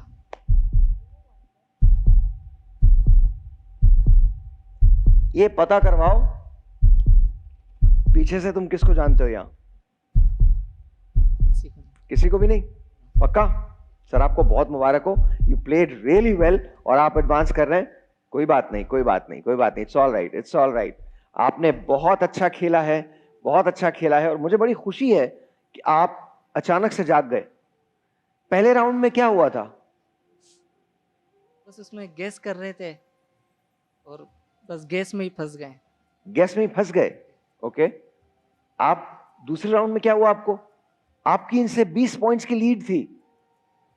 नेगेटिव मार्किंग की वजह से रह गया। नेगेटिव ये डर था कि अगर सही भी दिया तो ये डर था कि वो गलत ना हो जाए, नेगेटिव मार्क हो जाएंगे, इसलिए। अच्छा, लेकिन रिस्क तो लेना पड़ता है ना लाइफ में। अगर आप रिस्क नहीं लेंगे तो फिर कुछ भी नहीं हो सकता। कभी जिंदगी में रिस्क लिया है? इतना बड़ा रिस्क नहीं आपने लिया कभी? अच्छा ये बताइए, आप स्कूल तो जाते हैं ना? स्कूल तो गए हैं, आपके अपने स्कूल में आपको कोई शिकायत है? नहीं, बिल्कुल शिकायत नहीं। बिल्कुल शिकायत नहीं। आपको? नहीं। हमारे स्कूल के सिस्टम से कोई शिकायत है? नहीं। नहीं, हमने स्कूल मैट्रिक तक पढ़ा है, फिर उसके बाद कॉलेज भी पढ़ा है हमने। वैसी तो कोई शिकायत नहीं है। वैसे जो नॉर्मली शिकायत होती है वो तो तकरीबन हर जगह में होती है। बाकी कोई इतनी परमानेंटली इतनी बड़ी कोई शिकायत तो नहीं है। इतनी बड़ी कोई भी शिकायत नहीं है। और आप जब आगे जाएंगे तो आप दीनी तदरीस करना चाहते हैं, पढ़ाना चाहते हैं, दीन पढ़ाना चाहते हैं आप भी? जी। बेस्ट ऑफ लक जी, बेस्ट ऑफ लक। मुझे लगा कि वाकई ये थोड़ा सा डाउन थे पहले राउंड में, दूसरे राउंड में इन्होंने पिक किया। वो पहले राउंड में बहुत अच्छे थे लेकिन दूसरे राउंड में आप पिक नहीं कर पाए। What do you think? माशाल्लाह बेहतरीन अंदाज से इन लोग ने खेला है और जो इन्होंने कमबैक किया है वो बहुत अच्छा किया है। कमबैक आपने वाकई बहुत अच्छा किया। काश हमारी पाकिस्तान की क्रिकेट टीम भी कर सके कमबैक। तो इंशाल्लाह। आई होप एंड प्रे क्योंकि आगे हमारे पास नामीबिया का कोई मैच नहीं है। हमारे जो मैचेस हैं वो बड़े मुश्किल मैचेस हैं, मतलब मुझे लगता है कि मुश्किल मैचेस हैं। And I hope and pray कि we can advance to the semis. जी आप क्या कहती हैं? नहीं, मुझे लगता है इन्होंने ब्रेक में या तो अपनी मेमोरी को रिकॉल किया और फिर सारे जवाब इन्होंने पक्के याद करके और अब जवाब दिए। सो वेरी नाइस जी, आपका बहुत शुक्रिया, आपका बहुत शुक्रिया। आप अगले लेवल के लिए एडवांस करते हैं और आपसे इंशाल्लाह ज़िंदगी में फिर मुलाकात होगी। बहुत बहुत शुक्रिया। छोटा सा एक ब्रेक है, मिलते हैं ब्रेक के बाद।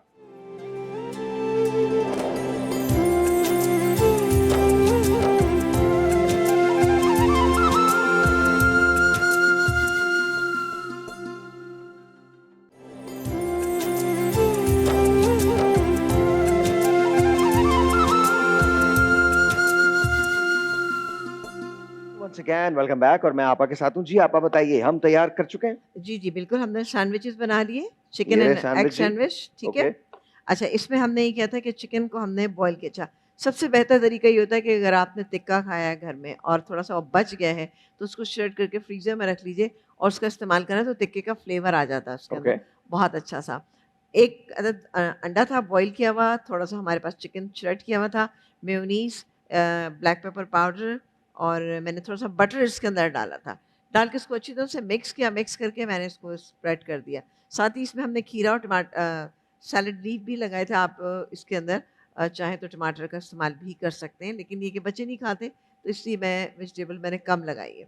इसके अलावा ये मिक्स चाट जो आपको नज़र आ रही है, इसमें हमने सफ़ेद वाले जो चने होते हैं वो थे, लाल वाला लोबिया था। अच्छा, ये सब की क्वांटिटी जो थी वो 1-1 कप मैंने ली थी।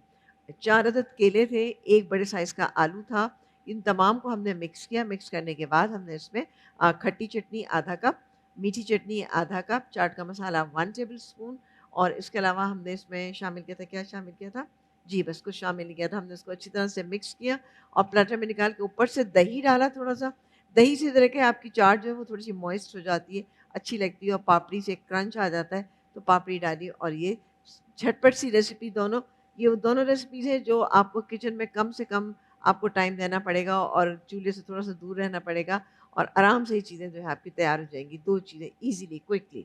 अच्छा ये जो आपने छोले लिए या गार्बान्ज़ो बीन्स लिए हैं हुँ, या हुँ। किडनी बीन्स लिए हैं, हुँ। ये आप वो टिन वाले भी ले सकते हैं? ले सकते हैं, बल्कि मैं बिल्कुल भी उस चीज़ को वो नहीं करती क्योंकि वो थोड़ा-सा प्रोसेस हुए हुए होते हैं, लेकिन आजकल तो चूँकि हर घर में ये सफ़ेद चने, काले चने, व्हाइट वाला जो लोबिया होता है वो है और ये रेड किडनी बीन्स जो हैं, ये सारे घर में मौजूद होते हैं। अगर नहीं है तो ज़ाहिर है आप उसको बॉयल कर लीजिए। इनको सबको मिला के ये कि हेल्दी भी होती है ये खाने में, ओके, मज़े की भी लगती है और बच्चे बड़े सब शौक से और जल्दी खाते हैं तैयार हो जाती और है। जल्दी तैयार हो जाए। बहुत शुक्रिया। ऑलराइट जी, वापस आ गए हम। अच्छा आपका एक्सपीरियंस ताबिश कैसा था? जब आपका स्कूल था तो कैसा एक्सपीरियंस था? क्या पेरेंट्स आपके साथ भी आके बहस करते थे? सर में बिल्कुल पेरेंट्स तो बहस करते हैं हुँ, और बहस करते थे काफ़ी सारी जगहों पे, काफ़ी सारी चीज़ों पे। अब हर चीज़ हर पेरेंट्स को समझ में नहीं आती उस तरीके से। मसलन क्या ऐसा क्या है समझ में जो नहीं आता वो समझा दो? जैसे कि मतलब एक बात है ना, सिंपल एक मैथमेटिक्स है और हुँ, वो ये है कि भाई अगर मेरा बच्चा स्कूल जा ही नहीं रहा, हुँ, तो आपकी किसी भी चीज़ से मेरा क्या ताल्लुक है? आप जो मुझसे पैसे ले रहे हैं, वो तो इसलिए ले रहे हैं ना कि आप मेरे बच्चे को पढ़ा रहे हैं उन दिनों। जब मेरा बच्चा पढ़ ही नहीं रहा उन दिनों, तो फिर मुझे क्यों फीसेस देनी है? मैं आपको छोटी-सी एक मिसाल देता हूँ। मैंने अमेरिका में तालीम हासिल की, तो अगर मैं वहाँ समर्स नहीं लेता था, तो मुझे समर्स की फ़ी नहीं देनी होती थी। मुझे सिर्फ़ उस कोर्स की फ़ी देनी है जो मैं ले रहा हूँ। तो ये कौन-सा हिसाब है? सर भाई इसके अंदर ये होता है कि जो करिकुलम बनता है, टीचर्स जो बना रहे होते हैं, उसके ऊपर टीचर्स खुद भी वर्किंग कर रहे होते हैं। ऐसा नहीं है कि 2 महीने जो है वो नहीं, लेकिन टीचर्स वो के लिए भी ऑफ नहीं, होता है। लेकिन देखिए मेरा सवाल ये है, ये तो उनकी जॉब है वर्किंग करना, उसके लिए वो एक्स्ट्रा पैसे चार्ज नहीं कर सकते बिकॉज़ जब मैं अपने बच्चे को आपके स्कूल भेज रहा हूँ, तो मैं इस बात को मेक श्योर करना चाहता हूँ कि वो जिस उस्ताद के पास जाए पढ़ने के लिए, उस उस्ताद को खुद भी पता हो। तो ये अगर वो काम कर रहे हैं, तो वो अपने लिए कर रहे हैं, वो मेरे बच्चे के लिए, मेरे लिए नहीं कर रहे हैं। वो तो मतलब this is not my responsibility to give them money. Sir भाई इसके अंदर जो एक कॉन्फ्लिक्ट आता है वो ये आता है कि हम ये समझते हैं, सबसे पहले हम ये समझते हैं कि हम टीचर्स को जो पे कर रहे हैं वो हम 2 महीने की सैलरी पे कर रहे हैं और वो घर बैठे ले रहे हैं, तो ऐसा नहीं होता। टीचर जो होता है वो टीचर को टोटल जो ऑफ मिलता है वो 1 मंथ का होता है। ओके 1 मंथ का होता है और 1 मंथ का इस तरीके से होता है कि 15 डेज स्टार्टिंग के जो होते हैं वो ऑफ होते हैं, फिर 1 मंथ स्टार्ट होता है, फिर 15 डेज, इस तरीके से करके 10 डेज करके बीच के अंदर होता है, जिसके अंदर जो है टीचर पेपर्स 2 मंथ्स जो हमारा ऑफ होता है उससे पहले पेपर्स की डेट आ जाती है, सिलेबस आ जाते हैं, चीज़ें आ जाते हैं। 2 मंथ्स के गैप के बाद जब स्कूल दोबारा से रीओपन होते हैं तो फिर एग्जामिनेशन स्टार्ट हो जाते हैं, एग्जामिनेशन की प्रिपरेशन हो रही होती हैं, चीज़ें हो रही होती हैं। तो मीन वाइल जो 2 मंथ्स होते हैं वो 2 मंथ्स टीचर के ऑफ नहीं होते, वो ग्रेजुअली ऑन एंड नहीं, ऑफ मैं कह चल रहा रहे हूँ होते हैं। टीचर 25 घंटे काम करे, but that's not my responsibility. ये आपके स्कूल की रिस्पॉन्सिबिलिटी है, आपकी रिस्पॉन्सिबिलिटी है। ये टीचर्स की, ये बच्चों की रिस्पॉन्सिबिलिटी या बच्चों के पेरेंट्स की रिस्पॉन्सिबिलिटी कहां से आ गई? यू अंडरस्टैंड मैं क्या कह रहा हूं? नहीं नहीं, बिल्कुल आप बात सही कह रहे देखें, हैं। जो मेरे बच्चे आपको उसकी फीस देंगे जो वो पढ़ेंगे, और ये जिम्मेदारी आपके स्कूल की है या किसी भी स्कूल की है टू इंश्योर करें कि मेरे जो बच्चा तालीम हासिल कर रहा है वो बेहतर से बेहतर तालीम है। तो मुझे ये हिसाब समझ नहीं आता, मुझे वैन्स का हिसाब समझ नहीं आता कि जी ऐसा क्यों है। अच्छा, फिर ये आपके यहाँ भी ये मैंगो डे और बनाना डे और एप्पल डे ये सब बनता था? डेफिनेटली बिल्कुल बनता था। तो क्या देखिए, आपको बच्चों के पे शक होता है कि उन्हें पता नहीं है बनाना क्या है या एप्पल क्या है, या घर में उनके वालिदैन उनको बता नहीं रहे हैं? बिल्कुल देखें सर भाई, अगर एजुकेशन की बात की जाए, हमारे यहाँ जो है एक बड़ी अजीबोगरीब सी एक मिसाल दी जाती है। अब वो सही है गलत ये तो खैर हम अंदाज़ा नहीं लगा सकते, बड़े बूढ़ों को गलत नहीं कह सकते बहुत सारी जगहों पे। तो वो एक ये चीज़ कहते थे कि बच्चे की अच्छी तालीम और तरबियत के लिए माँ बाप का पढ़ा लिखा होना बड़ा ज़रूरी है। बहुत सारी जगहों के ऊपर हमने ये चीज़ जो है वो पहले मुझे लगता था ऐसा कि ये बात सरासर गलत है। अगर मैं फोर फादर्स पीछे चले जाऊं तो मेरे तो पढ़े लिखे नहीं थे, तो फिर मेरे वालिद साहब कैसे पढ़े लिखे? मेरे वालिद साहब बाय प्रोफेशन डॉक्टर थे जिना कार्डियो के अंदर, माशाल्लाह। मोहम्मद असलम जमाली साहब। तो वो कैसे बाय प्रोफेशन डॉक्टर बन गए? मेरे दादा दादी तो नहीं पढ़े थे, दादा तो मेरे शेफ थे, खाना बनाते थे। तो मेरे वालिद साहब कैसे? तो कहीं ना कहीं जाके मुझे ये बात नहीं समझ में आती थी, बट अब वो चीज़ मुझे समझ में आने लगी है कि ये वाली जो मिसाल थी कहीं ना कहीं ये वाली मिसाल सही दी जाती है कि ये बिल्कुल ये इस तरीके का है कि अगर पेरेंट का बहुत बड़ा रोल होता है, सही है। अब आप जो कह रहे हैं कि रिकॉग्नाइजेशन एक असल में देखें हर चीज़ एक कैरिकुलम के बिहाफ पर डिज़ाइन की जाती है। एक कैरिकुलम होता है, उसके बिहाफ के ऊपर कुछ चीज़ें डिज़ाइन की जाती हैं, कैरिकुलम डिज़ाइन किए जाते हैं।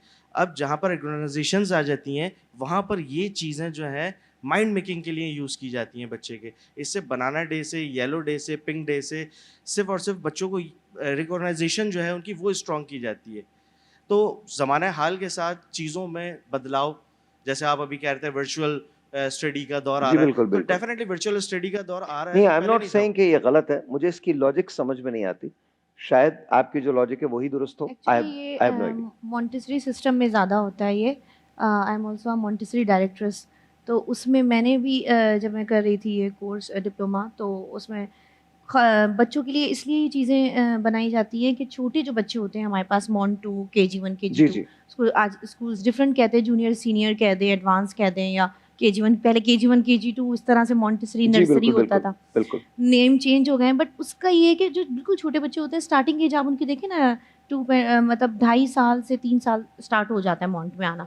तो उस वक्त जो है ना बच्चा जो है वो लिखने और पढ़ने, रीडिंग के लिए और राइटिंग के लिए इतना नहीं होता। मुझे तो लगता है कि उसके लिए थोड़ी ये सी जो है ना, ज्यादा एज में नहीं एडमिट कराना चाहिए एग्जैक्टली बच्चों को। वो भी एक ये भी एक टॉपिक है बात करने के लिए कि बच्चों को बिल्कुल मतलब दुनिया में आते ही जो है ना वो 2-2.5 साल में स्कूल भेज दिया जाता है। लेकिन एक मॉन्ट का सिस्टम स्टार्ट हो चुका है, ये मॉन्टेसरी का यहाँ पे भी जो बाहर का होता था। तो उस वजह से ये बच्चों को, जो छोटे लेवल के बच्चे होते हैं उनके लिए ये डेज बना दिए जाते हैं ताकि वो ओके इस तरह जो है वो एक उनकी मेमोरी में फीड होता रहे कि ये कलर्स डे है, ये फ्रूट्स डे है, ये वेजिटेबल डेज है, ये सब सिस्टम है। बट बात यहाँ हो रही है कि असल चीज़ ये है कि देखिए जहाँ तक मेरा जो कुछ पॉइंट्स है वो ये हैं, एक तो जून जुलाई की फ़ीस पे हम डिस्कस कर लिया हमने। दूसरा ये कि फ़ीसेस हाई होना, चाहे वो जितना बड़ा स्कूल हो। तालीम देखिए, तालीम पेरेंट्स को ये बात समझनी चाहिए कि ज़्यादा स्कूल की फ़ीस जो है या ज़्यादा जो बड़ा नाम है वो मयार नहीं है तालीम का, कि ये गारंटी है कि ये अच्छी तालीम देगा आपके बच्चे को। तालीम के लिए स्कूल का मयार होना ज़रूरी है, देखना ज़रूरी है। यहाँ फ़ीसेस इतने हाई कर दी हैं बच्चों की कि एक नॉर्मल स्कूल की भी आप देख लें तो 20 से अबव तो फ़ीसेस स्टार्ट हो रही हैं। प्राइवेट स्कूल्स की 27-28,000 तो मतलब नॉर्मल फ़ीस है।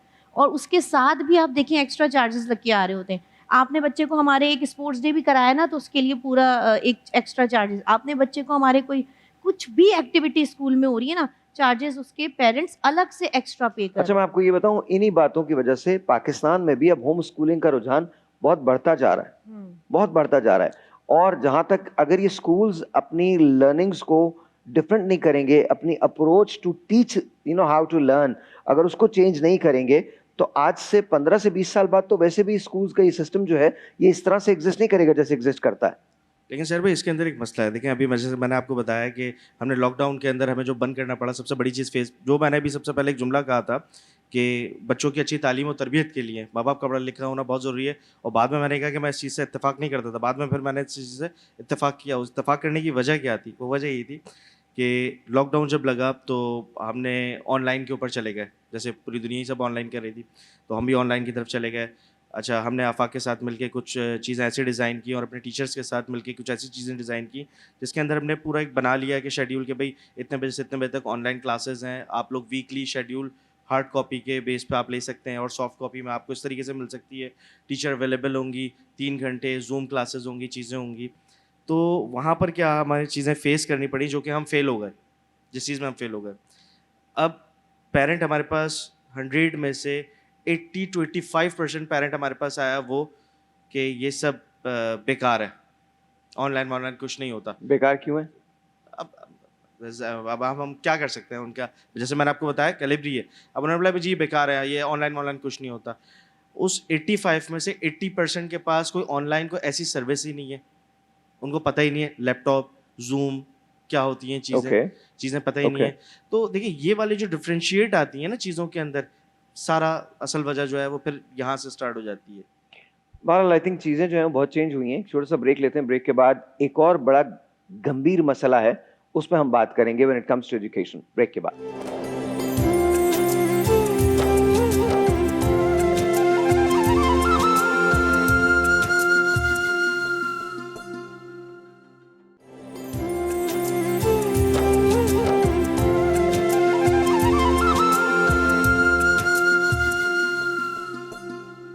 मदीने का सफर है और मैं नमदीदा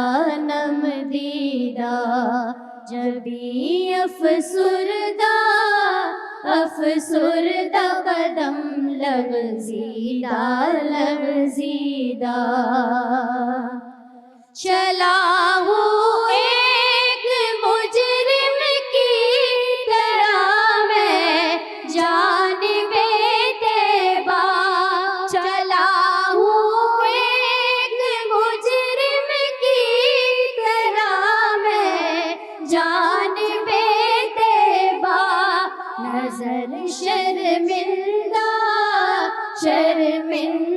बदन लर्ज़ीदा नजर शर्मिंदा कदम लर्ज़ीदा किसी के हाथ ने मुझको सहारा दे दिया, वरना किसी के हाथ ने मुझको सहारा दे दिया, वरना कहाँ मैं और कहाँ ये रास्ते पेचीदा कहाँ मैं और कहाँ ये रास्ते पेचीदा मदीने जाके हम समझे तक़द्दुस किसको कहते हैं, मदीने जाके हम समझे तक़द्दुस किसको कहते हैं, हवा पाकीज़ा फ़ज़ा संजीदा हवा पाकीज़ा फ़ज़ा संजीदा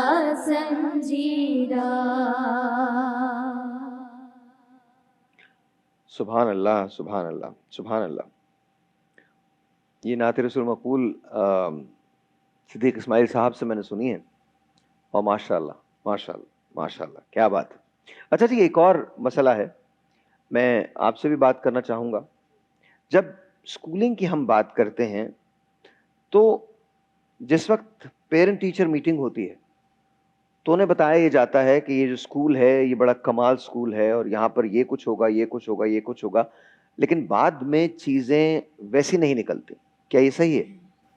ऐसा ही है, ऐसा ही है। क्योंकि मुझे अभी आई डोंट नो, पता नहीं मुझे एक्सपीरियंस शेयर करना चाहिए या नहीं, कि पाकिस्तान में मेरा कुछ एक्सपीरियंस था कि 6 महीने के लिए मैंने अपनी बेटी को अम्मी के पास छोड़ना था ना। ओके। तो मैंने कहा वो फ्री होगी ज़ाहिर है, और 4 इयर्स प्लस उसकी एज हो गई थी, तो मुझे था 6 मंथ्स, चूँकि मेरी ट्रैवलिंग काफ़ी थी उस पूरे अरसे में। ओके। तो मैंने एक तारिक रोड पे अच्छे बड़े नामवर स्कूल में उसको एडमिशन करवाया। अम्मी की ज़िद थी कि भाई मुझे इसी स्कूल में करवाना है और इसका बहुत नाम है ये वो। जब मेरी चूँकि कॉल पे बात हुई, मैं यहाँ थी नहीं, तो टीचर्स ने बड़े अच्छे तरीके से बातचीत की और हमारा ये सारा चीज़ें बताई। और जब मेरी बच्ची स्कूल में पढ़ने गई है 6 महीने बाद, चूँकि मेरी बेटी कनेडियन बॉर्न है तो उसको उर्दू उतनी अच्छी नहीं आती थी, तो मैंने टीचर्स से कहा था कि आप फ़िलहाल सिर्फ इसकी इंग्लिश पे ही फ़ोकस कीजिएगा, क्योंकि इसने वापस यहीं आना है। तो ज़ाहिर है वो बात नहीं कर पाएगी फिर अगर आप उसको उर्दू इंग्लिश में उलझा देंगे तो। 6 महीने बाद जब मैं पाकिस्तान आई और मैंने उसकी स्कूल विज़िट किया, तो वो टोटल ऐसा माहौल था कि टीचर्स भी आपस में बेसिक इंग्लिश में भी नहीं बात कर पा रही थी। तो मैंने उनसे पूछा कि मेरी बच्ची इस तरह लैंग्वेज की वजह से उलझ रही है, ना वो घर में हमसे कम्युनिकेट कर पा रही है, ना उसकी उर्दू ठीक हो पा रही है, ना उसकी इंग्लिश ठीक हो पा रही है, तो वो एक पे कॉन्सेंट्रेट नहीं कर पा रही।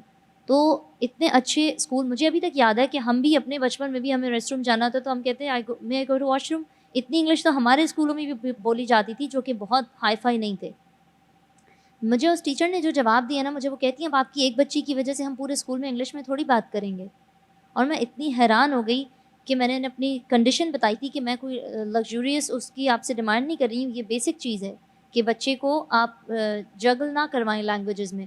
तो उन्होंने जब मुझे एडमिशन दिया था बच्ची को, तब तो मुझसे फ़ोन पे अलग अलग बातें की थी, और जब मैं गई हूँ स्कूल तो मैंने जब फिज़िकली जाके उसको इन पर्सन आप कहें कि जाके मैंने जब माहौल देखा तो वो टोटली डिफरेंट था। तो इट हैपन्स, ये पाकिस्तान का अलमिया है कि वो कहते हैं ना कि आपको दिखाते क्या है और देते क्या है, वो वाला सिस्टम है। ऑलराइट, आपके साथ कभी ऐसा हुआ? ऐसे ही है बिल्कुल। और ये तो मुझे अपने स्कूल से भी याद है कि मेरे फादर, हमने क्योंकि घर शिफ्ट किया था, मूव किया था, तो उस स्कूल वो स्कूल दूर पड़ता था। बाबा बहुत बिज़ी रहते थे उस वक्त, उनकी ट्रैवलिंग बहुत होती थी, तो पिक एंड ड्रॉप का इशू होता था। तो बाबा ने नियरेस्ट एक अच्छा स्कूल था, उसके जो टीचर उसमें जो एडमिनिस्ट्रेशन में होती थी वो हमारी बिल्कुल नेबर्स होती थी। तो उन्होंने हमें गाइड किया, हमें न्यू शिफ्ट हुए थे कि यहाँ एक बहुत अच्छा स्कूल है, मैं वहाँ पे जाती हूँ, और वहाँ पे ये पूरा उसका दिखाया बाबा को, ये सिस्टम है सारा, इंग्लिश मीडियम पूरा, जहाँ से बच्चे आपके आए हैं सेम वैसे ही स्कूल है, बिल्कुल आपको यहाँ पे सेम पड़ेगा सारी चीज़ें। बाबा ने कहा ठीक है, इट्स ओके, आप इसका करवा दें, और फिर बाबा की फ़्लाइट थी, चले गए। हम लोग जब नेक्स्ट डे बस डायरेक्ट उन्होंने बात की, हम जब गए तो स्कूल बिल्कुल टोटली चेंज, क्योंकि हमने विजिट भी नहीं किया था, हमने ऐसे एडमिशन हुआ। ओह अच्छा। तो जब गए तो बिल्कुल टोटली चेंज, जो हमें बताया था, हम ढूंढ रहे हैं स्विमिंग पूल कहाँ है, हम ढूंढ रहे हैं प्ले एरिया कहाँ है। Swimming pool? जी, मतलब जितनी फैसिलिटीज़, जितनी लाइब्रेरी, कॉर्नर, जितनी चीज़ें बताई गई थी ना, हम उस पीछे तक ना, मुझे याद है मैं और मेरे 2 भाई छोटे भी थे, मैं मतलब मैं बड़ी हूँ, मेरे भाई छोटे हैं सारे मुझसे, तो वो मुझसे छोटे भाई वो कह रहे हैं कि बाजी यहाँ ये भी तो बताया था, मैंने मैं ढूंढ तो रही हूँ कहाँ है, शुरू होते ही स्कूल ख़त्म। और मैंने बोला ये क्या है? तो मतलब इतना ज़्यादा धोखा होता है कि मतलब ये अभी बन रहा है ना, तो अभी बनेगा, सब चीज़ें मिलेंगी आपको, सब बनेगा। इवन टीचर्स देखें तो वो टीचर्स भी आधे आ रहे थे, आधे नहीं। तो ये सबसे बड़ा धोखा हमारी लाइफ में हुआ। हम बाबा को फ़ोन करके कौन से स्कूल में हमारा एडमिशन तो करा। फिर उसके बाद क्या हुआ? उसके बाद क्या हुआ, मजबूरी थी, जब तक पढ़ा फिर चेंज किया स्कूल।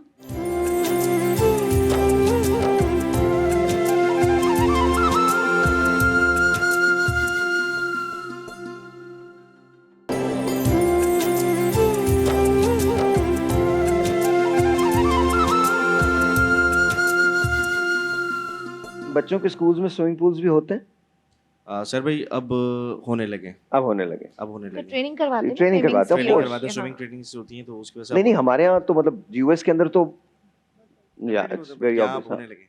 यहाँ अब होने लगे, दैट्स गुड। लेकिन हो वो, उसका वादा ना हो कि बनेगा, मतलब वो होना चाहिए ना। देखिए सर भाई वही वाली बात आ गई फिर दोबारा से अगेन कि जब हम कोई चीज़ कर रहे होते हैं तो डेफिनेटली पेरेंट को भी चाहिए। मैं ये नहीं कह रहा कि सिर्फ स्कूल्स वालों की गलती होती है या स्कूल्स वाले दिखा रहे होते हैं तो चीज़ें कुछ आपको कर रहे पेरेंट होते को हैं। क्या चाहिए कि स्विमिंग वो घर से सिखा के भेजें? नहीं नहीं सर घर क्या से ना करें? सिखा के भेजें लेकिन at least I just want to know. आप जब अपने बच्चे का एडमिशन करा रहे हैं चीज़ें करा रहे हैं तो एटलीस्ट आपको ये चीज़ पता होनी चाहिए कि आप कहाँ करवा रहे हैं। वो ऑफ देखिए वही कोर्स वाली चीज़ आ आई गई एग्री पेरेंट बिल्कुल का सही कि कह रहे हैं। बच्चे की अच्छी नशोनुमा के लिए पेरेंट का समझदार और यस एजुकेट होना ज़रूरी है कि वो बच्चे को कहाँ करवा रहे हैं। तो यहाँ पर भी वही सेम चीज़ आती है कि आपको खुद को पता होना चाहिए कि आपका बच्चा आप जहाँ करवा रहे हैं अपने बच्चे को आप जहाँ भेज रहे हैं अपने बच्चे को वो इधर है। पहली चीज़। दूसरी चीज़ मैं ये चीज़ कहूँगा कि जहाँ तक रही प्राइवेट स्कूल्स की बात और गवर्नमेंट स्कूल्स की और दूसरे सेकेंडरी स्कूल्स की बात रही सर भाई पहले जो थे वो प्राइवेट स्कूल्स वाकई प्राइवेट स्कूल्स हुआ करते थे। उनकी एक एजुकेशन थी एज पर द गवर्नमेंट का आपको पता है। तो उन स्कूल्स में वाकई एजुकेशन भी थी चीज़ें भी थी बहुत अच्छे माहौल भी थे सब कुछ था। अब थोड़ा सा जब से हम थोड़ा मॉडर्नाइज होने लगे हैं एडवांस हुए हैं। एडवांस हुए हैं और जी स्विमिंग पूल्स और एथिक्स क्लासेस और माइंड मेकिंग और ब्लोइंग और डिफरेंट किस्म की हमने जो है वो एक्स्ट्रा एडवांस चीज़ें उसमें एड ऑन कर दी हैं। हम तालीम से बहुत पीछे हो गए और जहाँ हम नहीं तालीम से नहीं ये पीछे हो जो गए देखिए मुझे तो बल्कि खुशी है कि आपने ये बात की। ये तमाम चीजें हिस्सा होती हैं। जापान में सबसे पहले एथिक्स सिखाए जाते हैं बिल्कुल। तो ये तो बहुत अच्छी बात है। ये तो अमेरिका में भी ऐसा ही होता लेकिन है इन चीज़ों में इंग्लैंड में भी ऐसा ही होता हम तालीम से पीछे हो गए सर भाई। अब ये तालीम मुझे का नहीं तो देखिए पता। स्कूल वाले जब वादा करते हैं और अब जब इतना आप फीसेस ले रहे हैं इतने हाई लेवल के आप हाँ फीसेस ले रहे हैं हाँ और सारी चीज़ों का आप वादा कर रहे हैं तो फिर उस स्कूल में अब वाकई ये देखा जाता है वो मयार नहीं है, वो तालीम नहीं है, वो टीचर्स नहीं है, वो बिल्कुल भी वो फैसिलिटीज़ नहीं होती जो वो कहते हैं कि ये सब कुछ है। और जितना वो ले रहे हैं ना पेरेंट्स से फीस ना पे हो अगर ज़रा सी भी आगे पीछे हो जाए तो वो आप बच्चे को जो है ना किस तरह से अच्छा उसकी उसका बच्चे वो के करते जहन पे हैं। बहुत असर जी, पड़ता है इस चीज एक का। इज्जत की बात होती है ना एक आप यस बच्चे का तो यस काम ही नहीं है फीस देना, पेरेंट्स यस का काम है ना, आप डायरेक्ट पेरेंट्स को बोलें। साइकोलॉजिकल टॉर्चर होता है ये जो जी। बच्चों को सारे बच्चों के दरमियान खड़ा कर। आई डोंट नो मुझे लगता है शायद आपने लास्ट टाइम ये वाकया सुनाया था या किसने कि एक बच्चे की स्कूल की फ़ीस नहीं पे हुई हुई थी तो जब टीचर ने उनको खड़ा किया ना कि स्कूल के एंड में धूप में तो उसके वालिद आए और उन्होंने कहा कि फ़ीस पे करना इसका काम नहीं, आप इसको स्कूल में भेजें, मैं यहाँ पे खड़ा हूँगा। उन्होंने फिर टीचर्स को शर्मिंदा किया और बताया कि किससे क्या बात करनी है। ऐसे तो ही आई होना थिंक हम चाहिए। यहाँ पे और लैग फिर कर जाते कोर्सेज हैं। आप देखें इतना मुश्किल कोर्स बच्चों पे सिर्फ बर्डन है, नॉलेज में कोई इजाफा नहीं हो रहा, बच्चों की कोई तरबियत नहीं हो रही, तालीम मतलब क्या रह गया है कि सिर्फ इतना इतना पढ़ाना है, कॉपीज फिल करवानी है टीचर्स ने, बस वो बच्चा एक फोर्स है। आजकल बच्चे स्ट्रेस में जा रहे हैं किस लिए क्योंकि वो उनको मतलब सिर्फ अच्छा याद बच्चे करना ना है, मुझे सिर्फ लगता पढ़ना है है। हमेशा हमारे यहाँ तालीम का जो वो एक करिकुलम फोकस्ड जो रहे हैं हम तो वो ऐसे ही रहे हैं कि बच्चे को ना खामा खामे बहुत स्ट्रेस से गुजारा जाता है। एक्स्ट्रा बर्डन मुझे याद है कि जब मैं पाकिस्तान में था तो ट्यूशन्स लेता था। जब यूएस गया तो मुझे ट्यूशन्स की ज़रूरत नहीं पड़ी बिकॉज जो पढ़ाने का अंदाज है वो मुख्तलिफ है। देखिए हमारे यहाँ हर चीज़ जो पढ़ाई जाती है अब का मुझे नहीं मालूम क्योंकि बहुत अरसे से मैं दूर हूँ तो आप मुझे माफ़ कर दीजिएगा लेकिन वो प्योर साइंसेस की पढ़ाई जाती है जबकि इंजीनियरिंग जो है वो अप्लाइड होती है। किसी भी चीज़ को जब तक आप जैसे अप्लाइड केमिस्ट्री पढ़ाइए, अप्लाइड फिजिक्स पढ़ाइए, अप्लाइड मैथमेटिक्स पढ़ाइए और जाहिर है उससे बहुत तब्दीली आती है। एक छोटा सा ब्रेक लेते हैं जी, ब्रेक के बाद फिर इस पर बात करेंगे। मेरे ख्याल में टाइम इज़ वाइंडिंग डाउन। एक छोटा सा ब्रेक है, ब्रेक के बाद।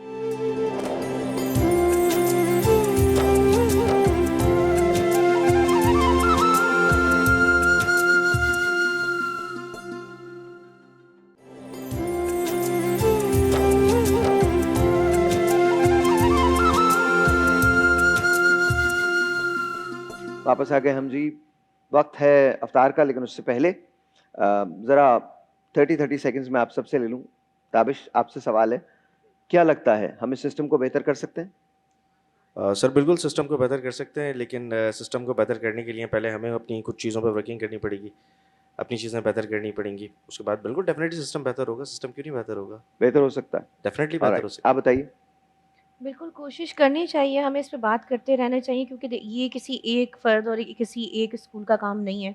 जब तक सारे मिलके क्योंकि सबने एका किया हुआ है, तो सारे मिलके पूरा ही निज़ाम, पूरा ही सिस्टम को चेंज करना है और असल जो तालीम का मयार है, जो असल तालीम देनी है हमें अपनी आने वाली नस्लों को, अगर हम चाहते हैं पाकिस्तान तरक्की करे और पाकिस्तान के बच्चे भी नाम रोशन करें पाकिस्तान का आगे जाके। हम जैसे आज बाहर कंट्रीज़ की मिसाल दे रहे होते हैं, इसी तरह पाकिस्तान की मिसालें दी जाएँ तो हमें उसके लिए मेहनत भी करनी पड़ेगी और थोड़ा सा एक्सेप्ट करना पड़ेगा। जो चीज़ें ख़राब हैं उसको मानना पड़ेगा और उसको दुरुस्त बहुत अच्छी करना बात है, पड़ेगा। बहुत अच्छी बात है जी। अगर हम चाहते हैं ना कि तालीम नेसेसिटी से निकल कर लग्जरी की तरफ ना चली जाए, सिर्फ वो बच्चे ना पढ़ सकें जिनके पेरेंट्स अच्छे Very वेल nice. ऑफ हैं, अगर बिल्कुल हम सही। ये चाहते हैं तो हमें इस सिस्टम को खत्म तब्दील करना करना होगा और इस पर जिस तरह बात की जाती है इस तरह अगर बात की जाए तो ऑब्वियसली चेंज हो सकता है। आखिरी सवाल आप सबसे, हाँ या ना का जवाब है, हाँ या ना, और कोई जवाब नहीं देना, हाँ या ना। क्या एक वक्त ऐसा आएगा पाकिस्तान में जब गरीब का बच्चा भी उसी स्कूल में पढ़ेगा जिस स्कूल में अमीर का बच्चा पढ़ता है? हाँ या ना? ना। क्या पाकिस्तान में ऐसा वक्त आएगा? जो सूरत हाल है उस हिसाब से तो नहीं लगता। ना। ना। ऑल राइट जी, ना is the verdict and I hope कि ये ना जो है यहाँ में तब्दील हो, लेकिन उसके लिए जैसे इन सब ने कहा हमें बदलना ज़रूरी है। और मुफ्ती नवीद अब्बासी साहब आपका बहुत शुक्रिया, एंड ऑफ कोर्स शुक्रिया उन तमाम लोगों का जो हमें स्पॉन्सर करते हैं। टैंक का बहुत शुक्रिया, नेशनल फूड्स का बहुत शुक्रिया, 7 अप का बहुत शुक्रिया, विम का बहुत शुक्रिया, KFC, बहुत शुक्रिया रिवाइव जो हाइड्रेशन ड्रिंक है, thank you so very much, बहुत बहुत शुक्रिया। आइए, आज की ट्रांसमिशन इख्तिताम को पहुँचने वाली है। कराची और उसके मज़ाफ़ात में अब अज़ान मगरिब का वक्त हुआ चाहता है, आइए चलते हैं अज़ान मगरिब की जानिब।